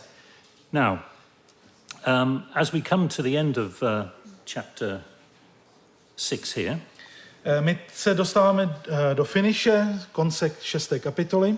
let's just look carefully at what the king does. Podívejme se přesně, co král dál dělá. First of all, verses 26 to 28. Nejprve 26. až 28. verš. Tehdy král Darius napsal všem lidem různých národností a jazyků, bydlícím po celé zemi. Rozhojněn buď váš pokoj. Vydávám rozkaz, aby se v celé mé královské říši všichni třásli před Danielovým Bohem a obávali se ho. Neboť on je Bůh živý a zůstává na věky. Jeho království nebude zničeno a jeho vladařská moc bude až do konce. Vysvobozuje a vytrhuje, činí znamení a divy na nebi i na zemi. On vysvobodil Daniela ze lvích spárů. Now what the king does here, it echoes a previous decree given earlier in the book of Daniel about worship. To, co dělá, vlastně rezonuje s tím, co už předtím v knize Daniel bylo řečeno, ten předchozí královský výnos, který byl vydán. So here we are at the end of chapter 6, and it reminds us of something at the end of chapter 3, that chapter that it is paired with. To je na konci 6. kapitoly se nám připomíná něco, co bylo řečeno na konci kapitoly 3. So, maybe, yes, let's just look at the highlighted Podívejme se na ty zvýrazněné věci. So, in chapter 3, we read about, therefore I make a decree. V 3. kapitole je řečeno, vydávám rozkaz. Chapter 6, I make a decree. A v 6. kapitole opakování téhož. Vydávám rozkaz. In chapter 3, it's concerning any people, nation or language within the empire. Kdokoliv z lidí, kterékoliv národnosti a jazyka, to je Daniel 3. And in chapter 6, it is all my royal dominion, all the people in my royal dominion. A v 6. kapitole podobně vyjádřeno, aby se v celé mé královské říši všichni lidé. And back in chapter 3, we hear about there's no other God who's able to deliver in this way. Pak ve 3. kapitole je řečeno, není jiného Boha, který by mohl vyprostit jako tento Bůh. And here in chapter 6 with Darius, he delivers and rescues. A i u Dariaveše on říká, Bůh vysvobozuje a vytrhuje. So the conclusion of faith tested to death in both chapter 3 and chapter 6, we end with the same conclusion. Čili závěr těch kapitol, které hovoří o víře zkoušené až na smrt, dochází ke stejnému závěru, jak ve 3., tak v 6. kapitole. Now let's look, as we just finish, before we take a break here. Podívejme se, abychom skončili ještě před přestávkou. Comparing two commands of Darius within chapter 6. He makes two commands, and I'd like us to compare these two. Co bych chtěl ještě před přestávkou s vámi udělat, je srovnat dva královské výnosy nebo příkazy, které Dariaveš vydává v 6. kapitole. So, here, earlier in the chapter, v 17. verši, v první části kapitoly, the king gives a command. Král poručil. And in later, at the end of the chapter, he makes a decree, a similar thing. A na konci dává rozkaz, to je podobná věc. And earlier he talked about the den of lions. Nejprve hovoří o jámě, v níž jsou lvy. And we have a den of lions here at the end of chapter 6, don't we? A na konci máme také řeč o lvích spárech. To je kurzívou naznačeno. Earlier he talked about your God. Na začátku kapitoly hovoří o tvém Bohu. And then later he talks about the God of Daniel. A pak hovoří o Danielově Bohu. And earlier he talked about deliverance. Na začátku hovoří o vysvobození. And later he talks about deliverance and rescue. A také hovoří na konci o vysvobození a vytržení. But let's just notice something. Ale něčeho si všimněte. That first statement that he makes in Daniel 6. Ten první příkaz nebo poručení, které král vydal, Danieli 6, is enforcing the law of the Medes and Persians. Je výnos médsko-perského zákona. That everybody must worship through Darius for 30 days. Že každý člověk musí uctívat krále Dariaveše po 30 dní. That law cannot be changed. A tento zákon nemůže být změněn. And that's why Daniel ends up in the den of lions. To je důvod, proč Daniel skončil ve lví jámě. Now at the end of the book, ale na konci 6. kapitoly he makes another command, this time in favor of the God of Daniel.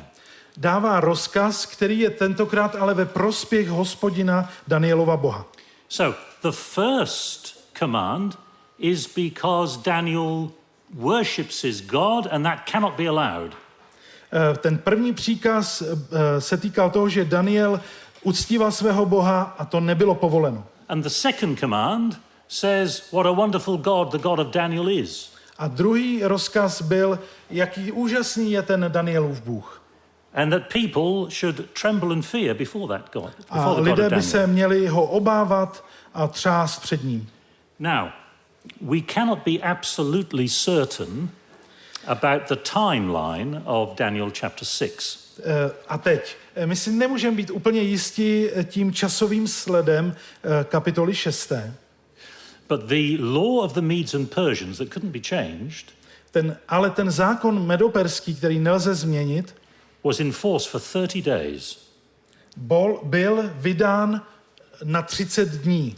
And it seems a zdá se tedy, that less than 30 days have gone by. Že méně než 30 dní vlastně proběhlo. Because Daniel continued and they found him, presumably on the first day they found him, that night he was in the den of lions. Protože Daniel pokračuje v tom, co dělá a nakonec se octne ve lví jámě. And then the king makes another decree. A pak udělá král další výnos. And the second decree reverses the first decree.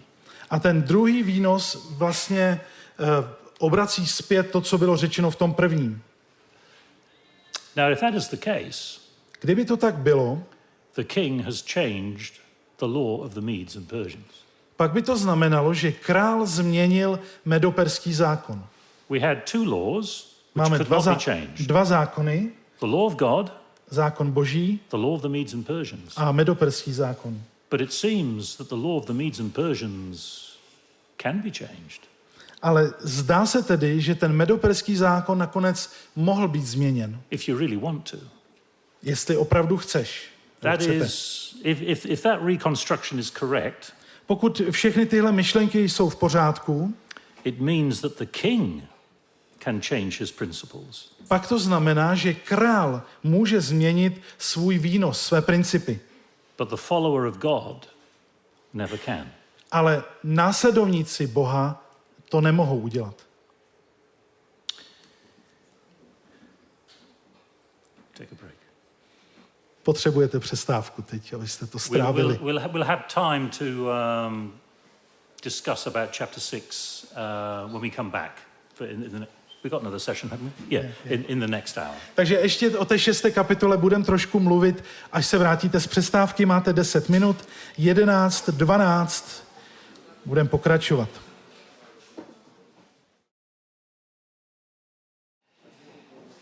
So welcome back, and we've finished looking at chapter 6 as such.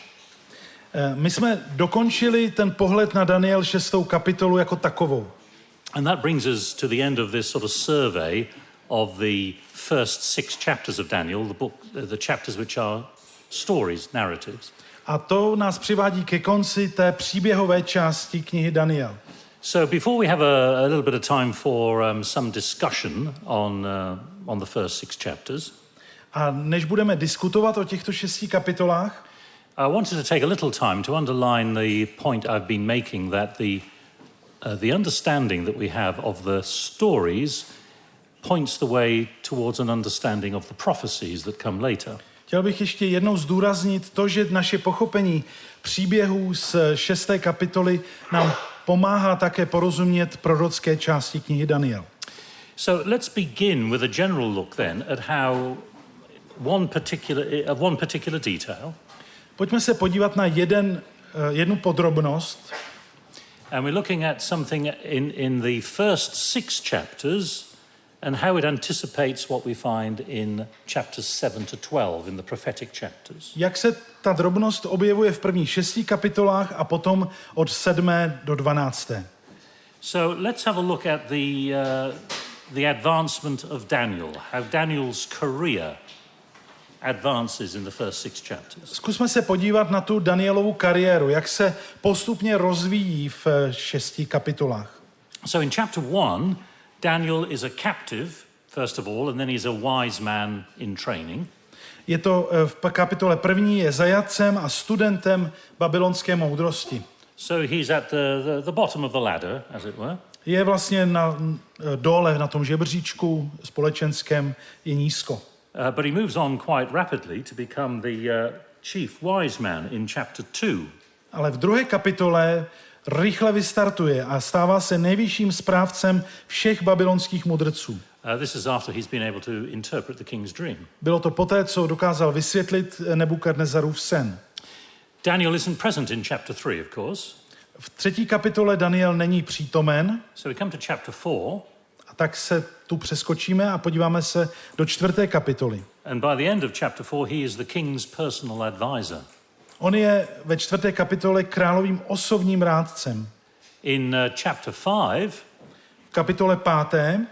He becomes the third ruler in the kingdom. This is what Belshazzar offers him and what Belshazzar gives him. Se stává 3. nejmocnějším vládcem v království, tedy to je postavení, kterému Belšasar nabídl. And then by the time we get to chapter 6, which we've just looked at, a pak se dostáváme do 6. kapitoly, kterou jsme studovali v minulém setkání. This, of course, is now under the jurisdiction of the Medes and Persians. Nyní už je teda v Medoperské říši. He is prime minister at the outset. Je vlastně na počátku předsedou vlády.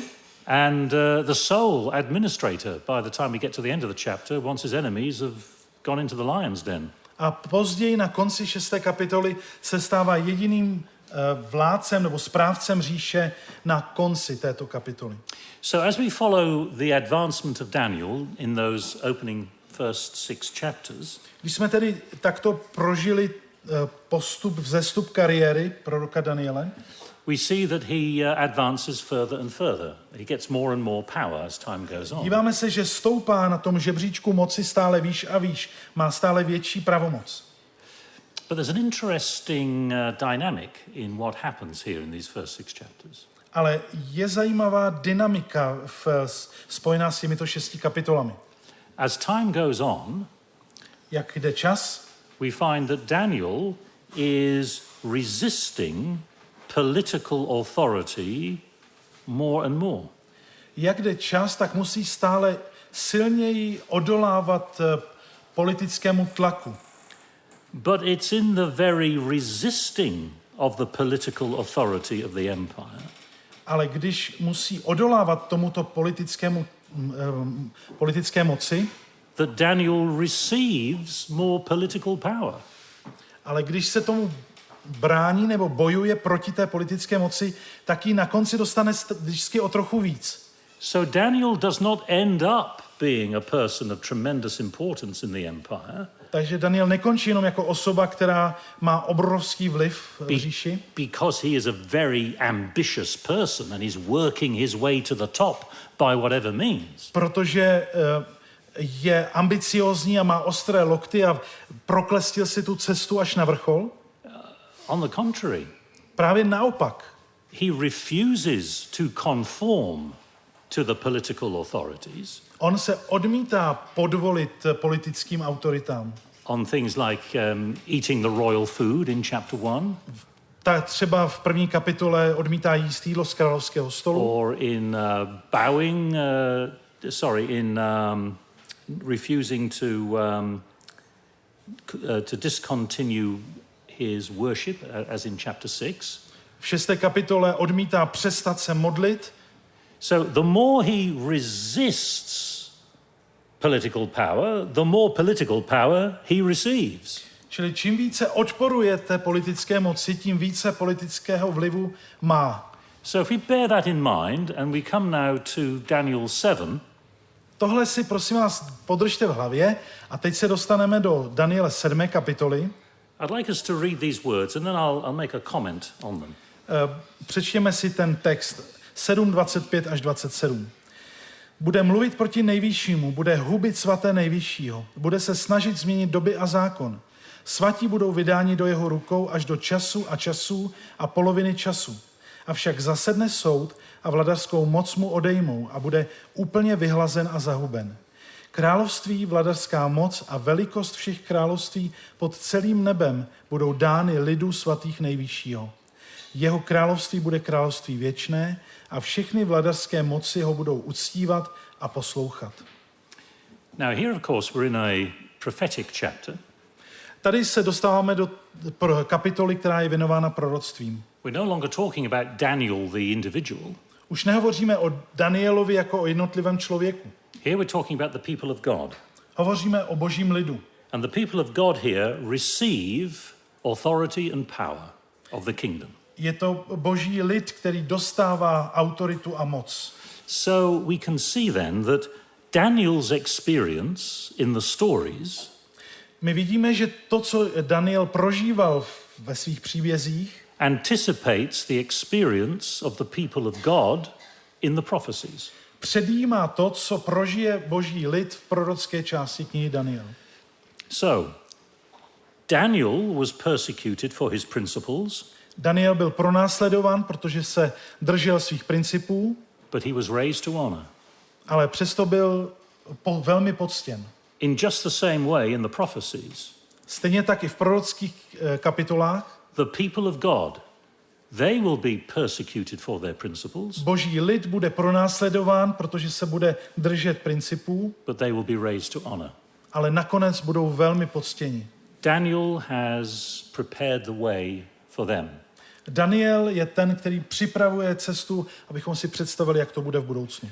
So understanding the stories concerning Daniel gives us an insight into how the prophecies are working. Když porozumíme tomu, co se dělo s Danielem jako osobou, připraví nás to a pomůže nám to dobře porozumět proroctvím. Let's look at another way in which the stories anticipate the prophecies. Podívejme se ještě na jinou věc, jak příběhy vlastně předjímají to, jak to bude v prorockém čase. And so here I just want to look at one chapter from the stories, and that's chapter 4. I could have chosen any chapter, but I've chosen chapter 4.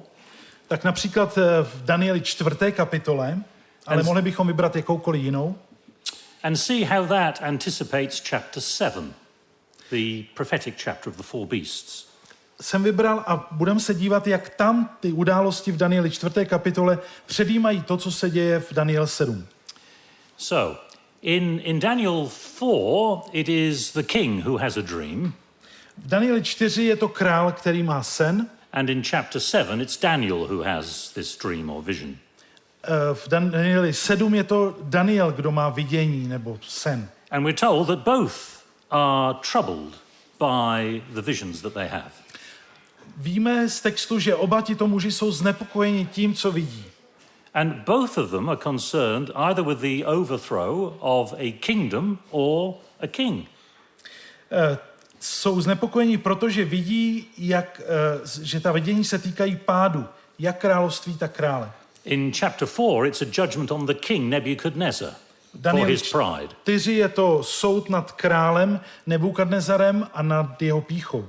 In chapter 7, it's a judgment on the kingdoms that represented by the four beasts, Babylon, Medo, Persia, and so on. V Danieli je to soud nad královstvími, které jsou představeny, symbolizovány 4 šelmami. Both of these chapters have divine judgments or decrees. Obě tyto kapitoly obsahují boží soudy a nařízení. In chapter 4, the divine judgment comes upon Nebuchadnezzar. V 4. kapitole se ten boží soud týká Nebukadnezara. God makes a decree concerning that. A Bůh to předpoví a představí předem. And in chapter 7, we have judgments and decrees being made within the throne room of God. V kapitole 7 vidíme, že se ta boží soudy odehrávají v trůnním sále Boha. There is a judgment scene in Daniel 7. Je to vidění o soudu z Daniele 7. kapitoly. Both of these chapters have doxologies, that's praise, ascribing all power to God. We get that in chapter 4, we also get it in chapter 7. Obě kapitoly obsahují také chvály, doxologii, tedy chvalospěvy, které připisují veškerou moc Bohu. These two chapters, well, let's start with chapter 4. V kapitole 4, where a king, we're told, looks like an animal. Máme zmínku o králi, který v určitou chvíli vypadá jako zvíře. And in chapter 7, kapitole 7, we have kingdoms that look like animals. Jsou to království, které jsou přirovnány k šelmám. In chapter 4, the judgment is passed because of what a character says. Ve 4. kapitole ten soud rozhoduje na základě toho, o čem svědčí charakter. Nebuchadnezzar, in his pride, says, "Isn't this great Babylon that I have built?" Pyšný Nebukadnezar řekne, co pak to není ten veliký Babylon, který já jsem vybudoval? And judgment falls on him. A tím na sebe přivolá soud. Just as in chapter 7, Podobně je tomu také v Danieli 7, the little horn kde je to malý roh, speaks proud and boastful words, we're told. který mluví pyšně a rouhavě, And then the judgment falls on the little horn. a pak přichází soud na malý roh. Just as it fell upon Nebuchadnezzar in chapter 4. Stejně jako soud dostihl Nebukadnezara ve 4. kapitole.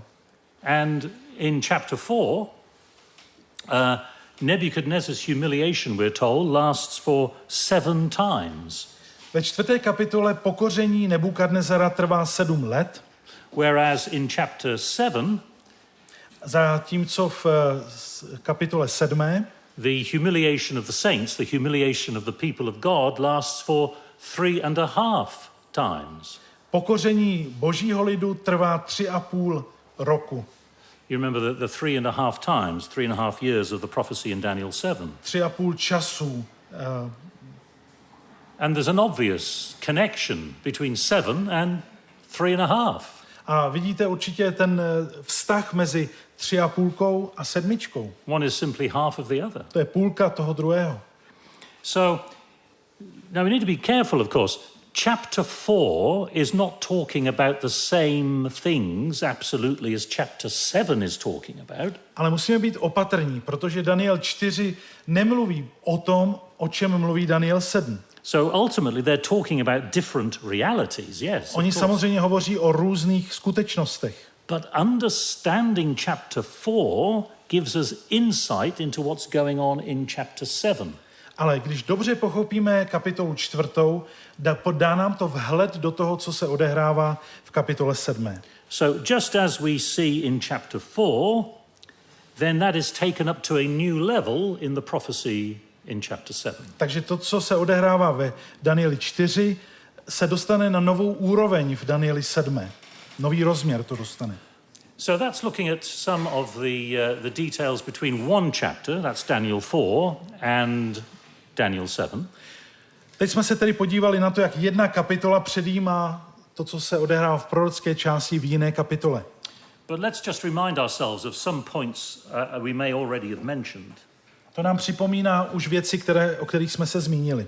And how individual points in the first 6 chapters anticipate. We're taking Daniel 7 as an example.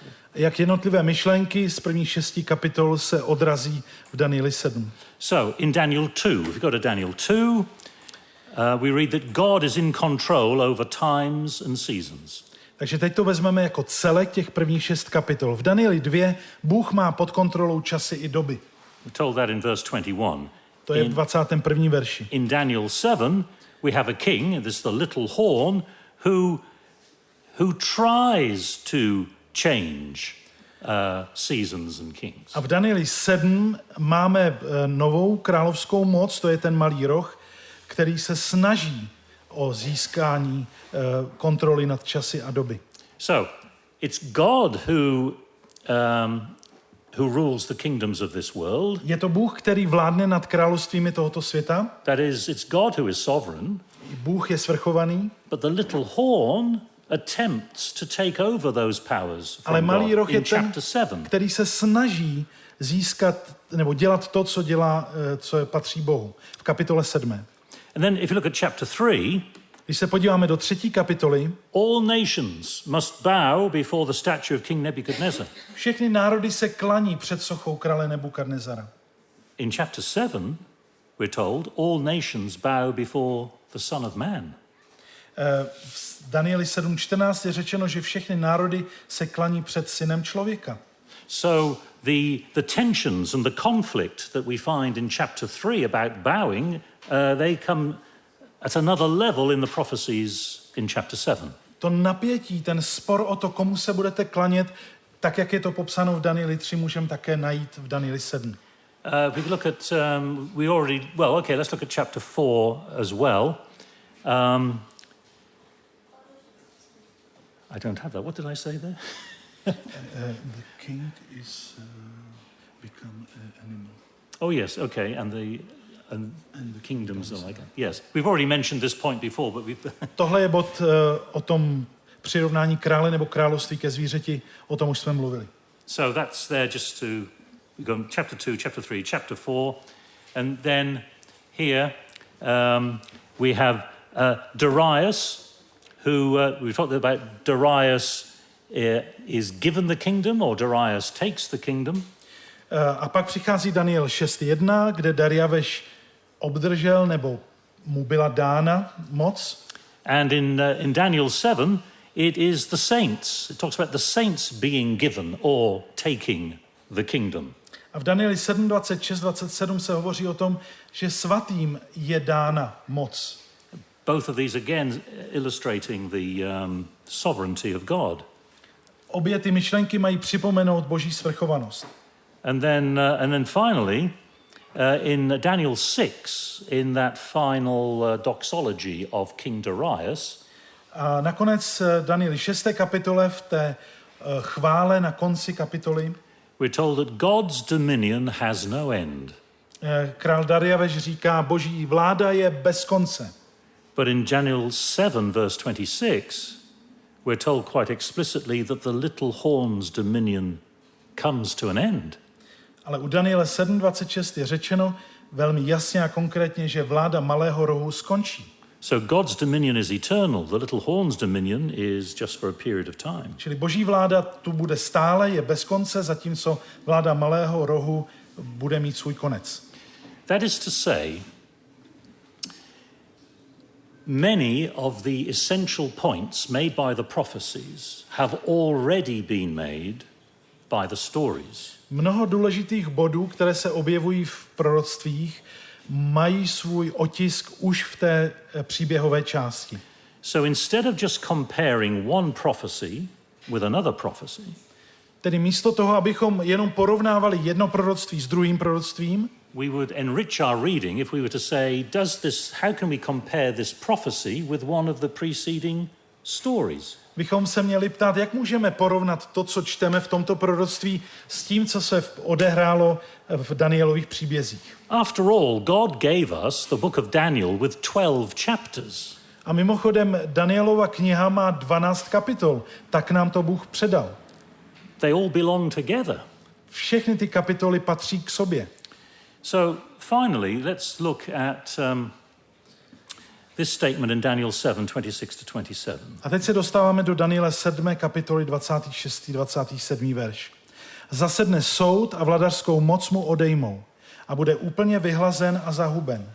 Království, vladařská moc a velikost všech království pod celým nebem budou dány lidu svatých nejvyššího. Jeho království bude království věčné a všechny vladařské moci ho budou uctívat a poslouchat.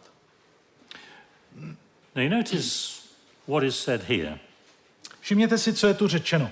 Talking of the judgment on the little horn in Daniel 7. Hovoří se tu o soudu nad malým rohem. His dominion shall be taken away. Jeho vladařská moc mu bude odňata. Taken away by whom? Odňata kým? Who will take away the dominion Kdo of the vezme little horn? Tu vládu malého rohu? Vydržte. Well, I mean, will I do it? Udělám to já. Right. So God will take away the dominion of Je the little to horn. Bůh, který vezme a odejme moc malému rohu.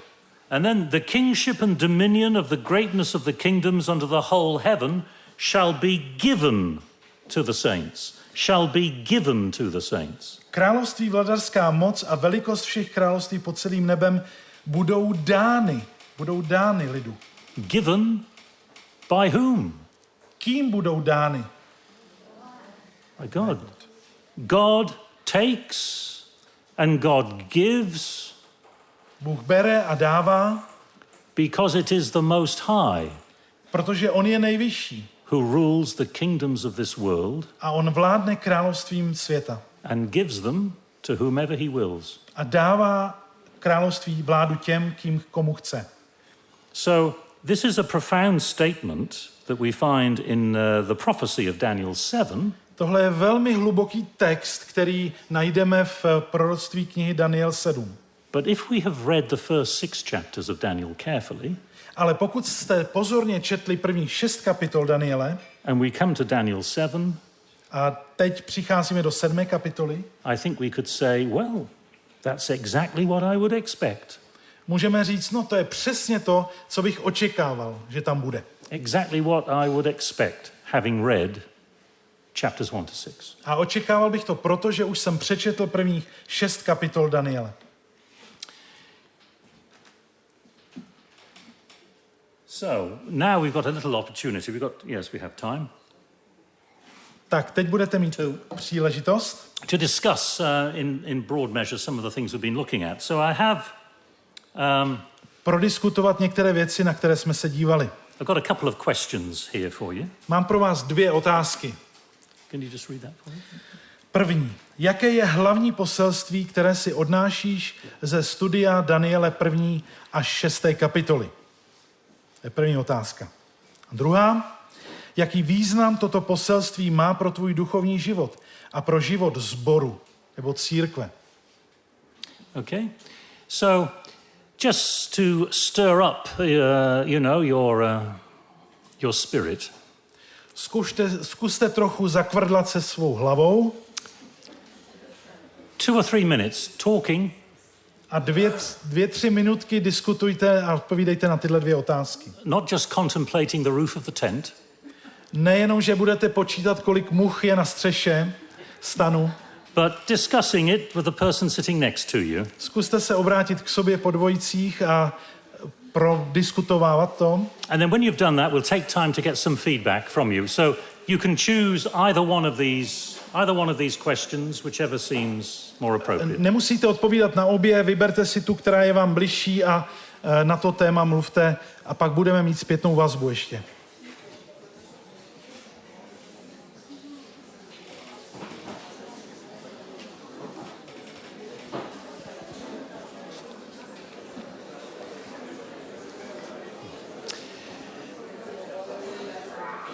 I'm sorry to interrupt your conversations. Omlouvám se, že vám vstupuji do úst a do vašich rozhovorů. The wonderful thing is, because I don't speak Czech, I have no idea what you've been talking about. Můj problém je, že když se na vás dívám a přitom nerozumím češtině, vůbec nevím, o čem mluvíte. A to je trošku nebezpečné. Of course, if this were in my home country of England, you would have been discussing the weather, because that's the only thing we discuss in England. Pokud by to bylo ve Velké Británii, tak tam bych věděl, že se všichni bavíte o počasí, protože to je jediné téma, na které se v Anglii shodneme. So, on the first question, maybe we could do it this way. Do any of you have any observations you want to make on this first question? Pokud jde o tu první otázku, je nějaká myšlenka, na kterou jste přišli, o kterou byste se chtěli sdílet, spojená s tou první otázkou? Jaké je hlavní poselství, které si odnášíte? Just raise your hand and we'll acknowledge you and you can stand. Yes. Zkuste se zvednout ruku a...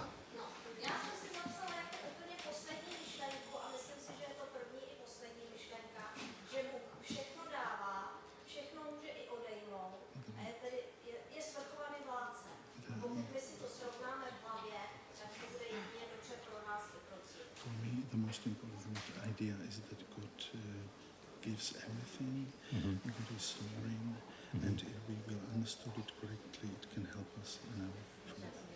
Right, okay, yes. So the broadly the sovereignty of God and God's place in our lives. Boží svrchovanost a jeho místo v našich životech. Děkuju.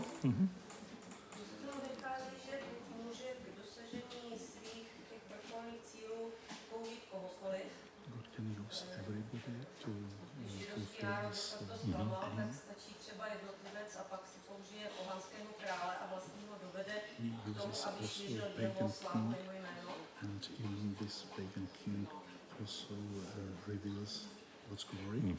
A ještě druhá věc, dodržování jakýchsi základních principů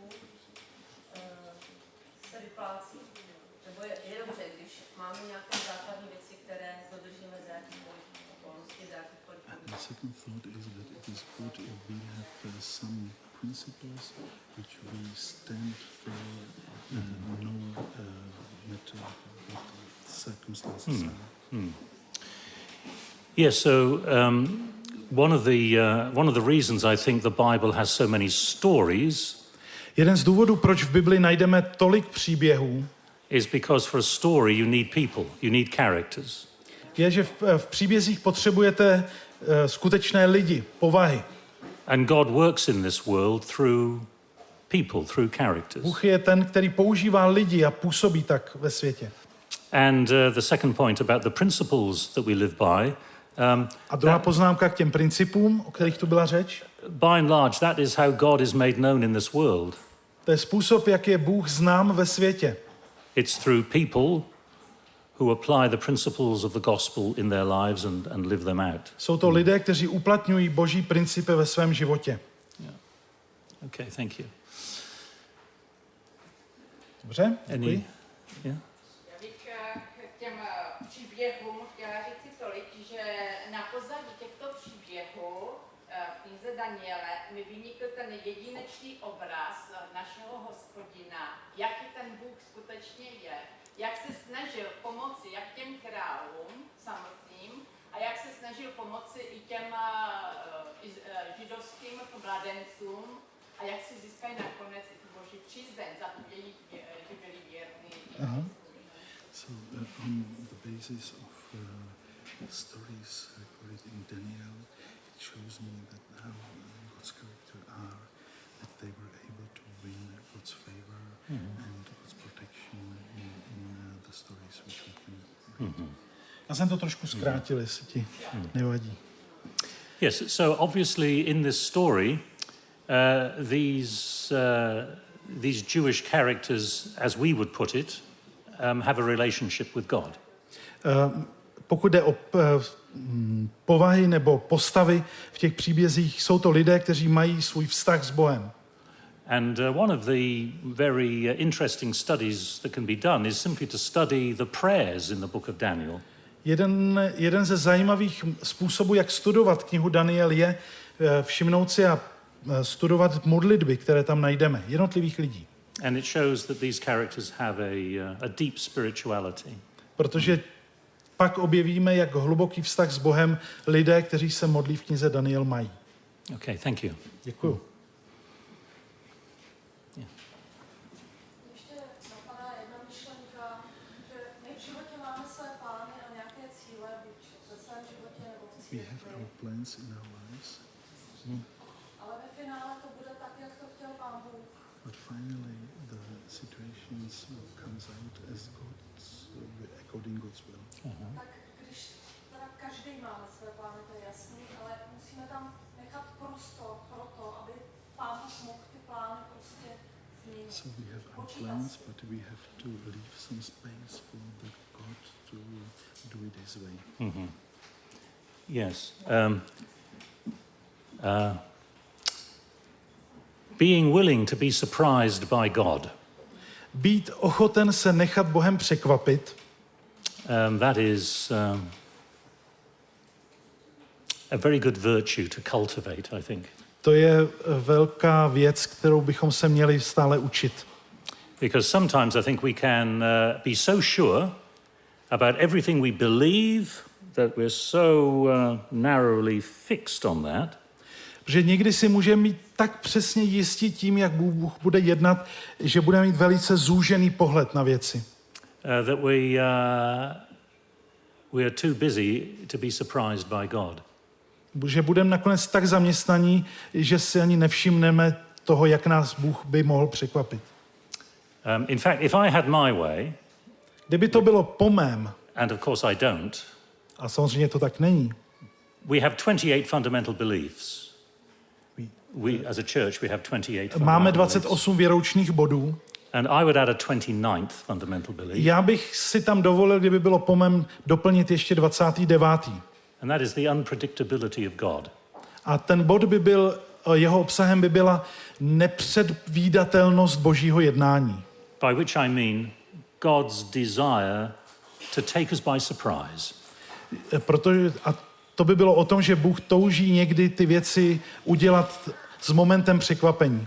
And I think God is at his most surprising A někdy Bůh nás překvapuje natolik, when we take a stand for God.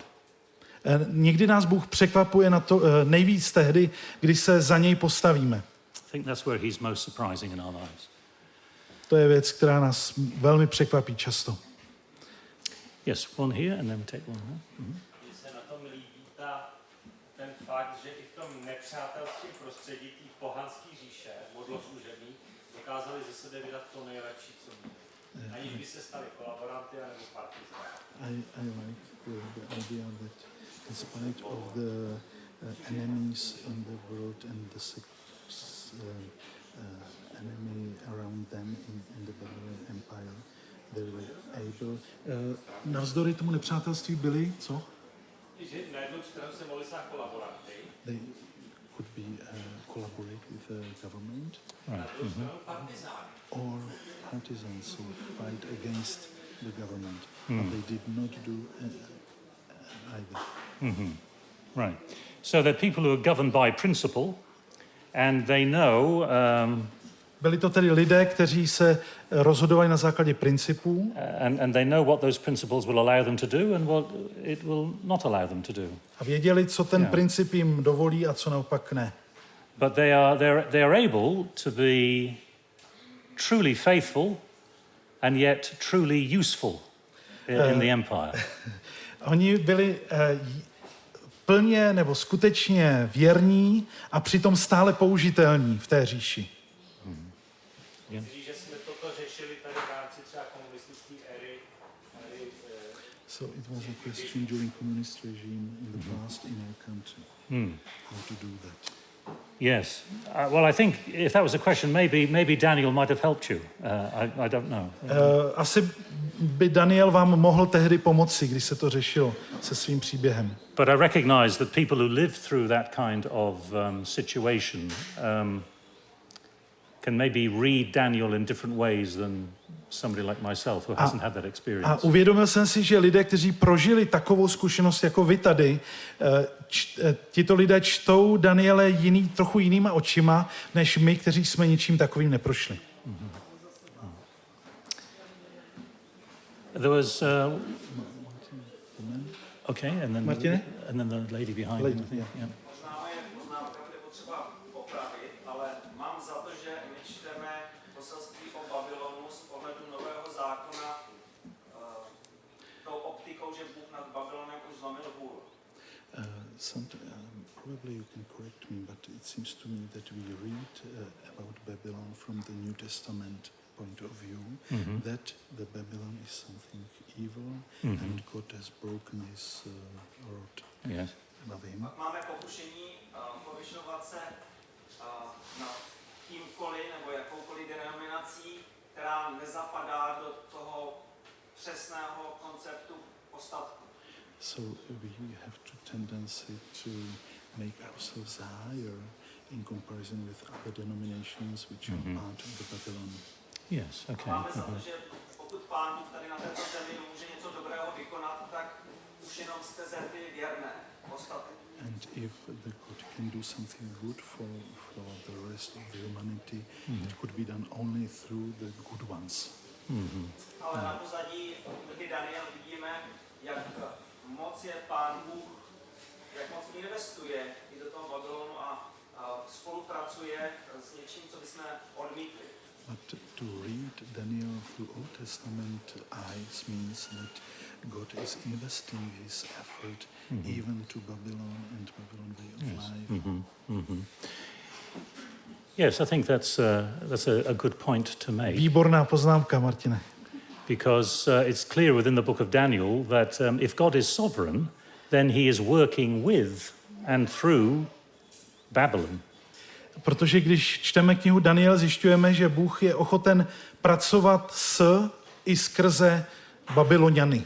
Now, of course, he is working with and through his own people as well, of course, and that's the primary way. Samozřejmě taky pracuje se svým lidem, to na prvním místě určitě. But God has not rejected the world. He is working with the world as he works with Nebuchadnezzar. Bůh ale nezavrhl svět, on se světem spolupracuje. Okay. Z jiného soudku moc se mi líbila myšlenka. And I like another idea. Židovští mládenci jsou v Babyloně povoláni jako být kněží, tak je to představeno v první Jews kapitole. are called as priests Pak jsou ohnivou in obětí, Babylon, and they are fiery sacrifice. pak jsou povýšeni, nebo skrze ně přichází They nějaká are záchrana, což je promoted, and through them the saving comes through them. silná asociace na Krista. So this is association to God, to Christ. Christ, yes. Okay, yes, thank you. Thank you. No, I děkuji. think there's a question behind. A sestro? Zaujalo, že oni nedělali žádné velké evangelizační akce, ale Strikes me žijou that Daniel věrně na místě, did not organize any evangelistic meetings. He just humbly lived on the place when God set him. a to byla největší. And this was the best evangelization. Which Yes. is them. Yes, I think that's right. Myslím si, že to tak je. But of course, he is witnessing or evangelizing in a difficult situation. On vydává svědectví ve velmi obtížné situaci. And so sometimes we think, if only things were so much better, then we would be able to witness. Někdy máme pokušení si myslet, kdyby se ta naše situace zlepšila, tak bychom mohli lépe vydávat svědectví. But even though it's difficult, I think Daniel shows that you can witness to the world about your belief and faith in God, even though it's difficult. Ale Daniel je příkladem muže, který, i když ta situace je obtížná, těžká, takže je schopný vydávat svědectví o svém Bohu. Okay. Now, I think maybe we've been dealing with both of these questions, possibly, but Asi jsme vlastně odpovídali na obě ty otázky zároveň. But if there's somebody who has something specific on the second question, although I think we probably... But not about the church. No, okay, yes, that's right. Tak možná, kdybyste někdo měl nějakou poznámku k té druhé části, druhé otázky, co to znamená to poselství pro život sboru nebo církve. Tam je v angličtině church, ale to znamená obojí, tak proto tam máte to lomítko, jo. Yeah. So we've been, yes, as I say, we've been talking individually, but is there anything that we can say collectively, corporately about the church, perhaps? Jestli máte něco, co by se týkalo tedy toho našeho společenství, co by se dalo říct, čím pro nás Daniel je vlastně zajímavý, relevantní. We have a couple of minutes if anybody has... Nebojte se, může to být i delší, protože máme trochu času. Okay, yeah. Já bych navrhla jako úplně praktickou věc, že když se díváme na zprávy, na politickou situaci, že bychom mohli se na to dívat s knihou Daniel na klíně. I would like to suggest that when we look at the news in TV or somewhere, that we have to look at this news through the eyes of Daniel. Mm-hmm. So it has relevance for for the world in which we live. Yes. Mm-hmm. Yeah. Dobře? Okay. Nobody else is putting their hand up. Takže so nikdo jiný. Máme tendenci se někdy možná povyšovat nebo srovnávat s ostatními církvemi. We have a tendency to compare ourselves with other churches. Zaujal mě komentář jedné kolegyně metodistické farářky. It surprised me a comment from one of my colleagues from Methodist Church. My jsme se pravidelně jako kazatelé setkávali v Lansku. Regularly meet with each other. Tak ona řekla, já jsem ráda za adventisty, že je mezi sebou máme. And she said, I'm glad that we have Adventists among us. Řekla to před ostatními faráři. And she said so in front of other denominations. Protože s tou svojí sobotou narušují naši sebejistotu v cestě za Pánem Bohem. Because Adventists undermine our surety that Sunday is the holy day. řekl to pozitivně, jako výzvu pro He ostatní. said it in a positive way as a challenge for them, Right. Sunday keeping Christians. Yeah. Yeah, thank you. Yeah. Děkuju. And that seems to be it, I think. So thank you for taking part and discussing these things together. So that concludes our look at the book of Daniel. Tím jsme uzavřeli náš pohled na knihu Daniel. Tomorrow we're going to start on the book of Esther. Zítra začneme se věnovat knize Ester. If you have time, please try to read the book of Esther. It's not that long between now and tomorrow morning. Pokud budete mít čas, zkuste si knihu Ester přečíst. Klidně přes noc. And as we move to Esther, we'll have time, plenty of time to compare and contrast Esther with what we've been looking at in Daniel. A to nám umožní už neopakovat ten příběh samotný, ale srovnat knihu Ester s Danielem a říct k tomu další věci. So, God bless you. Takže Pán Bůh buď s vámi.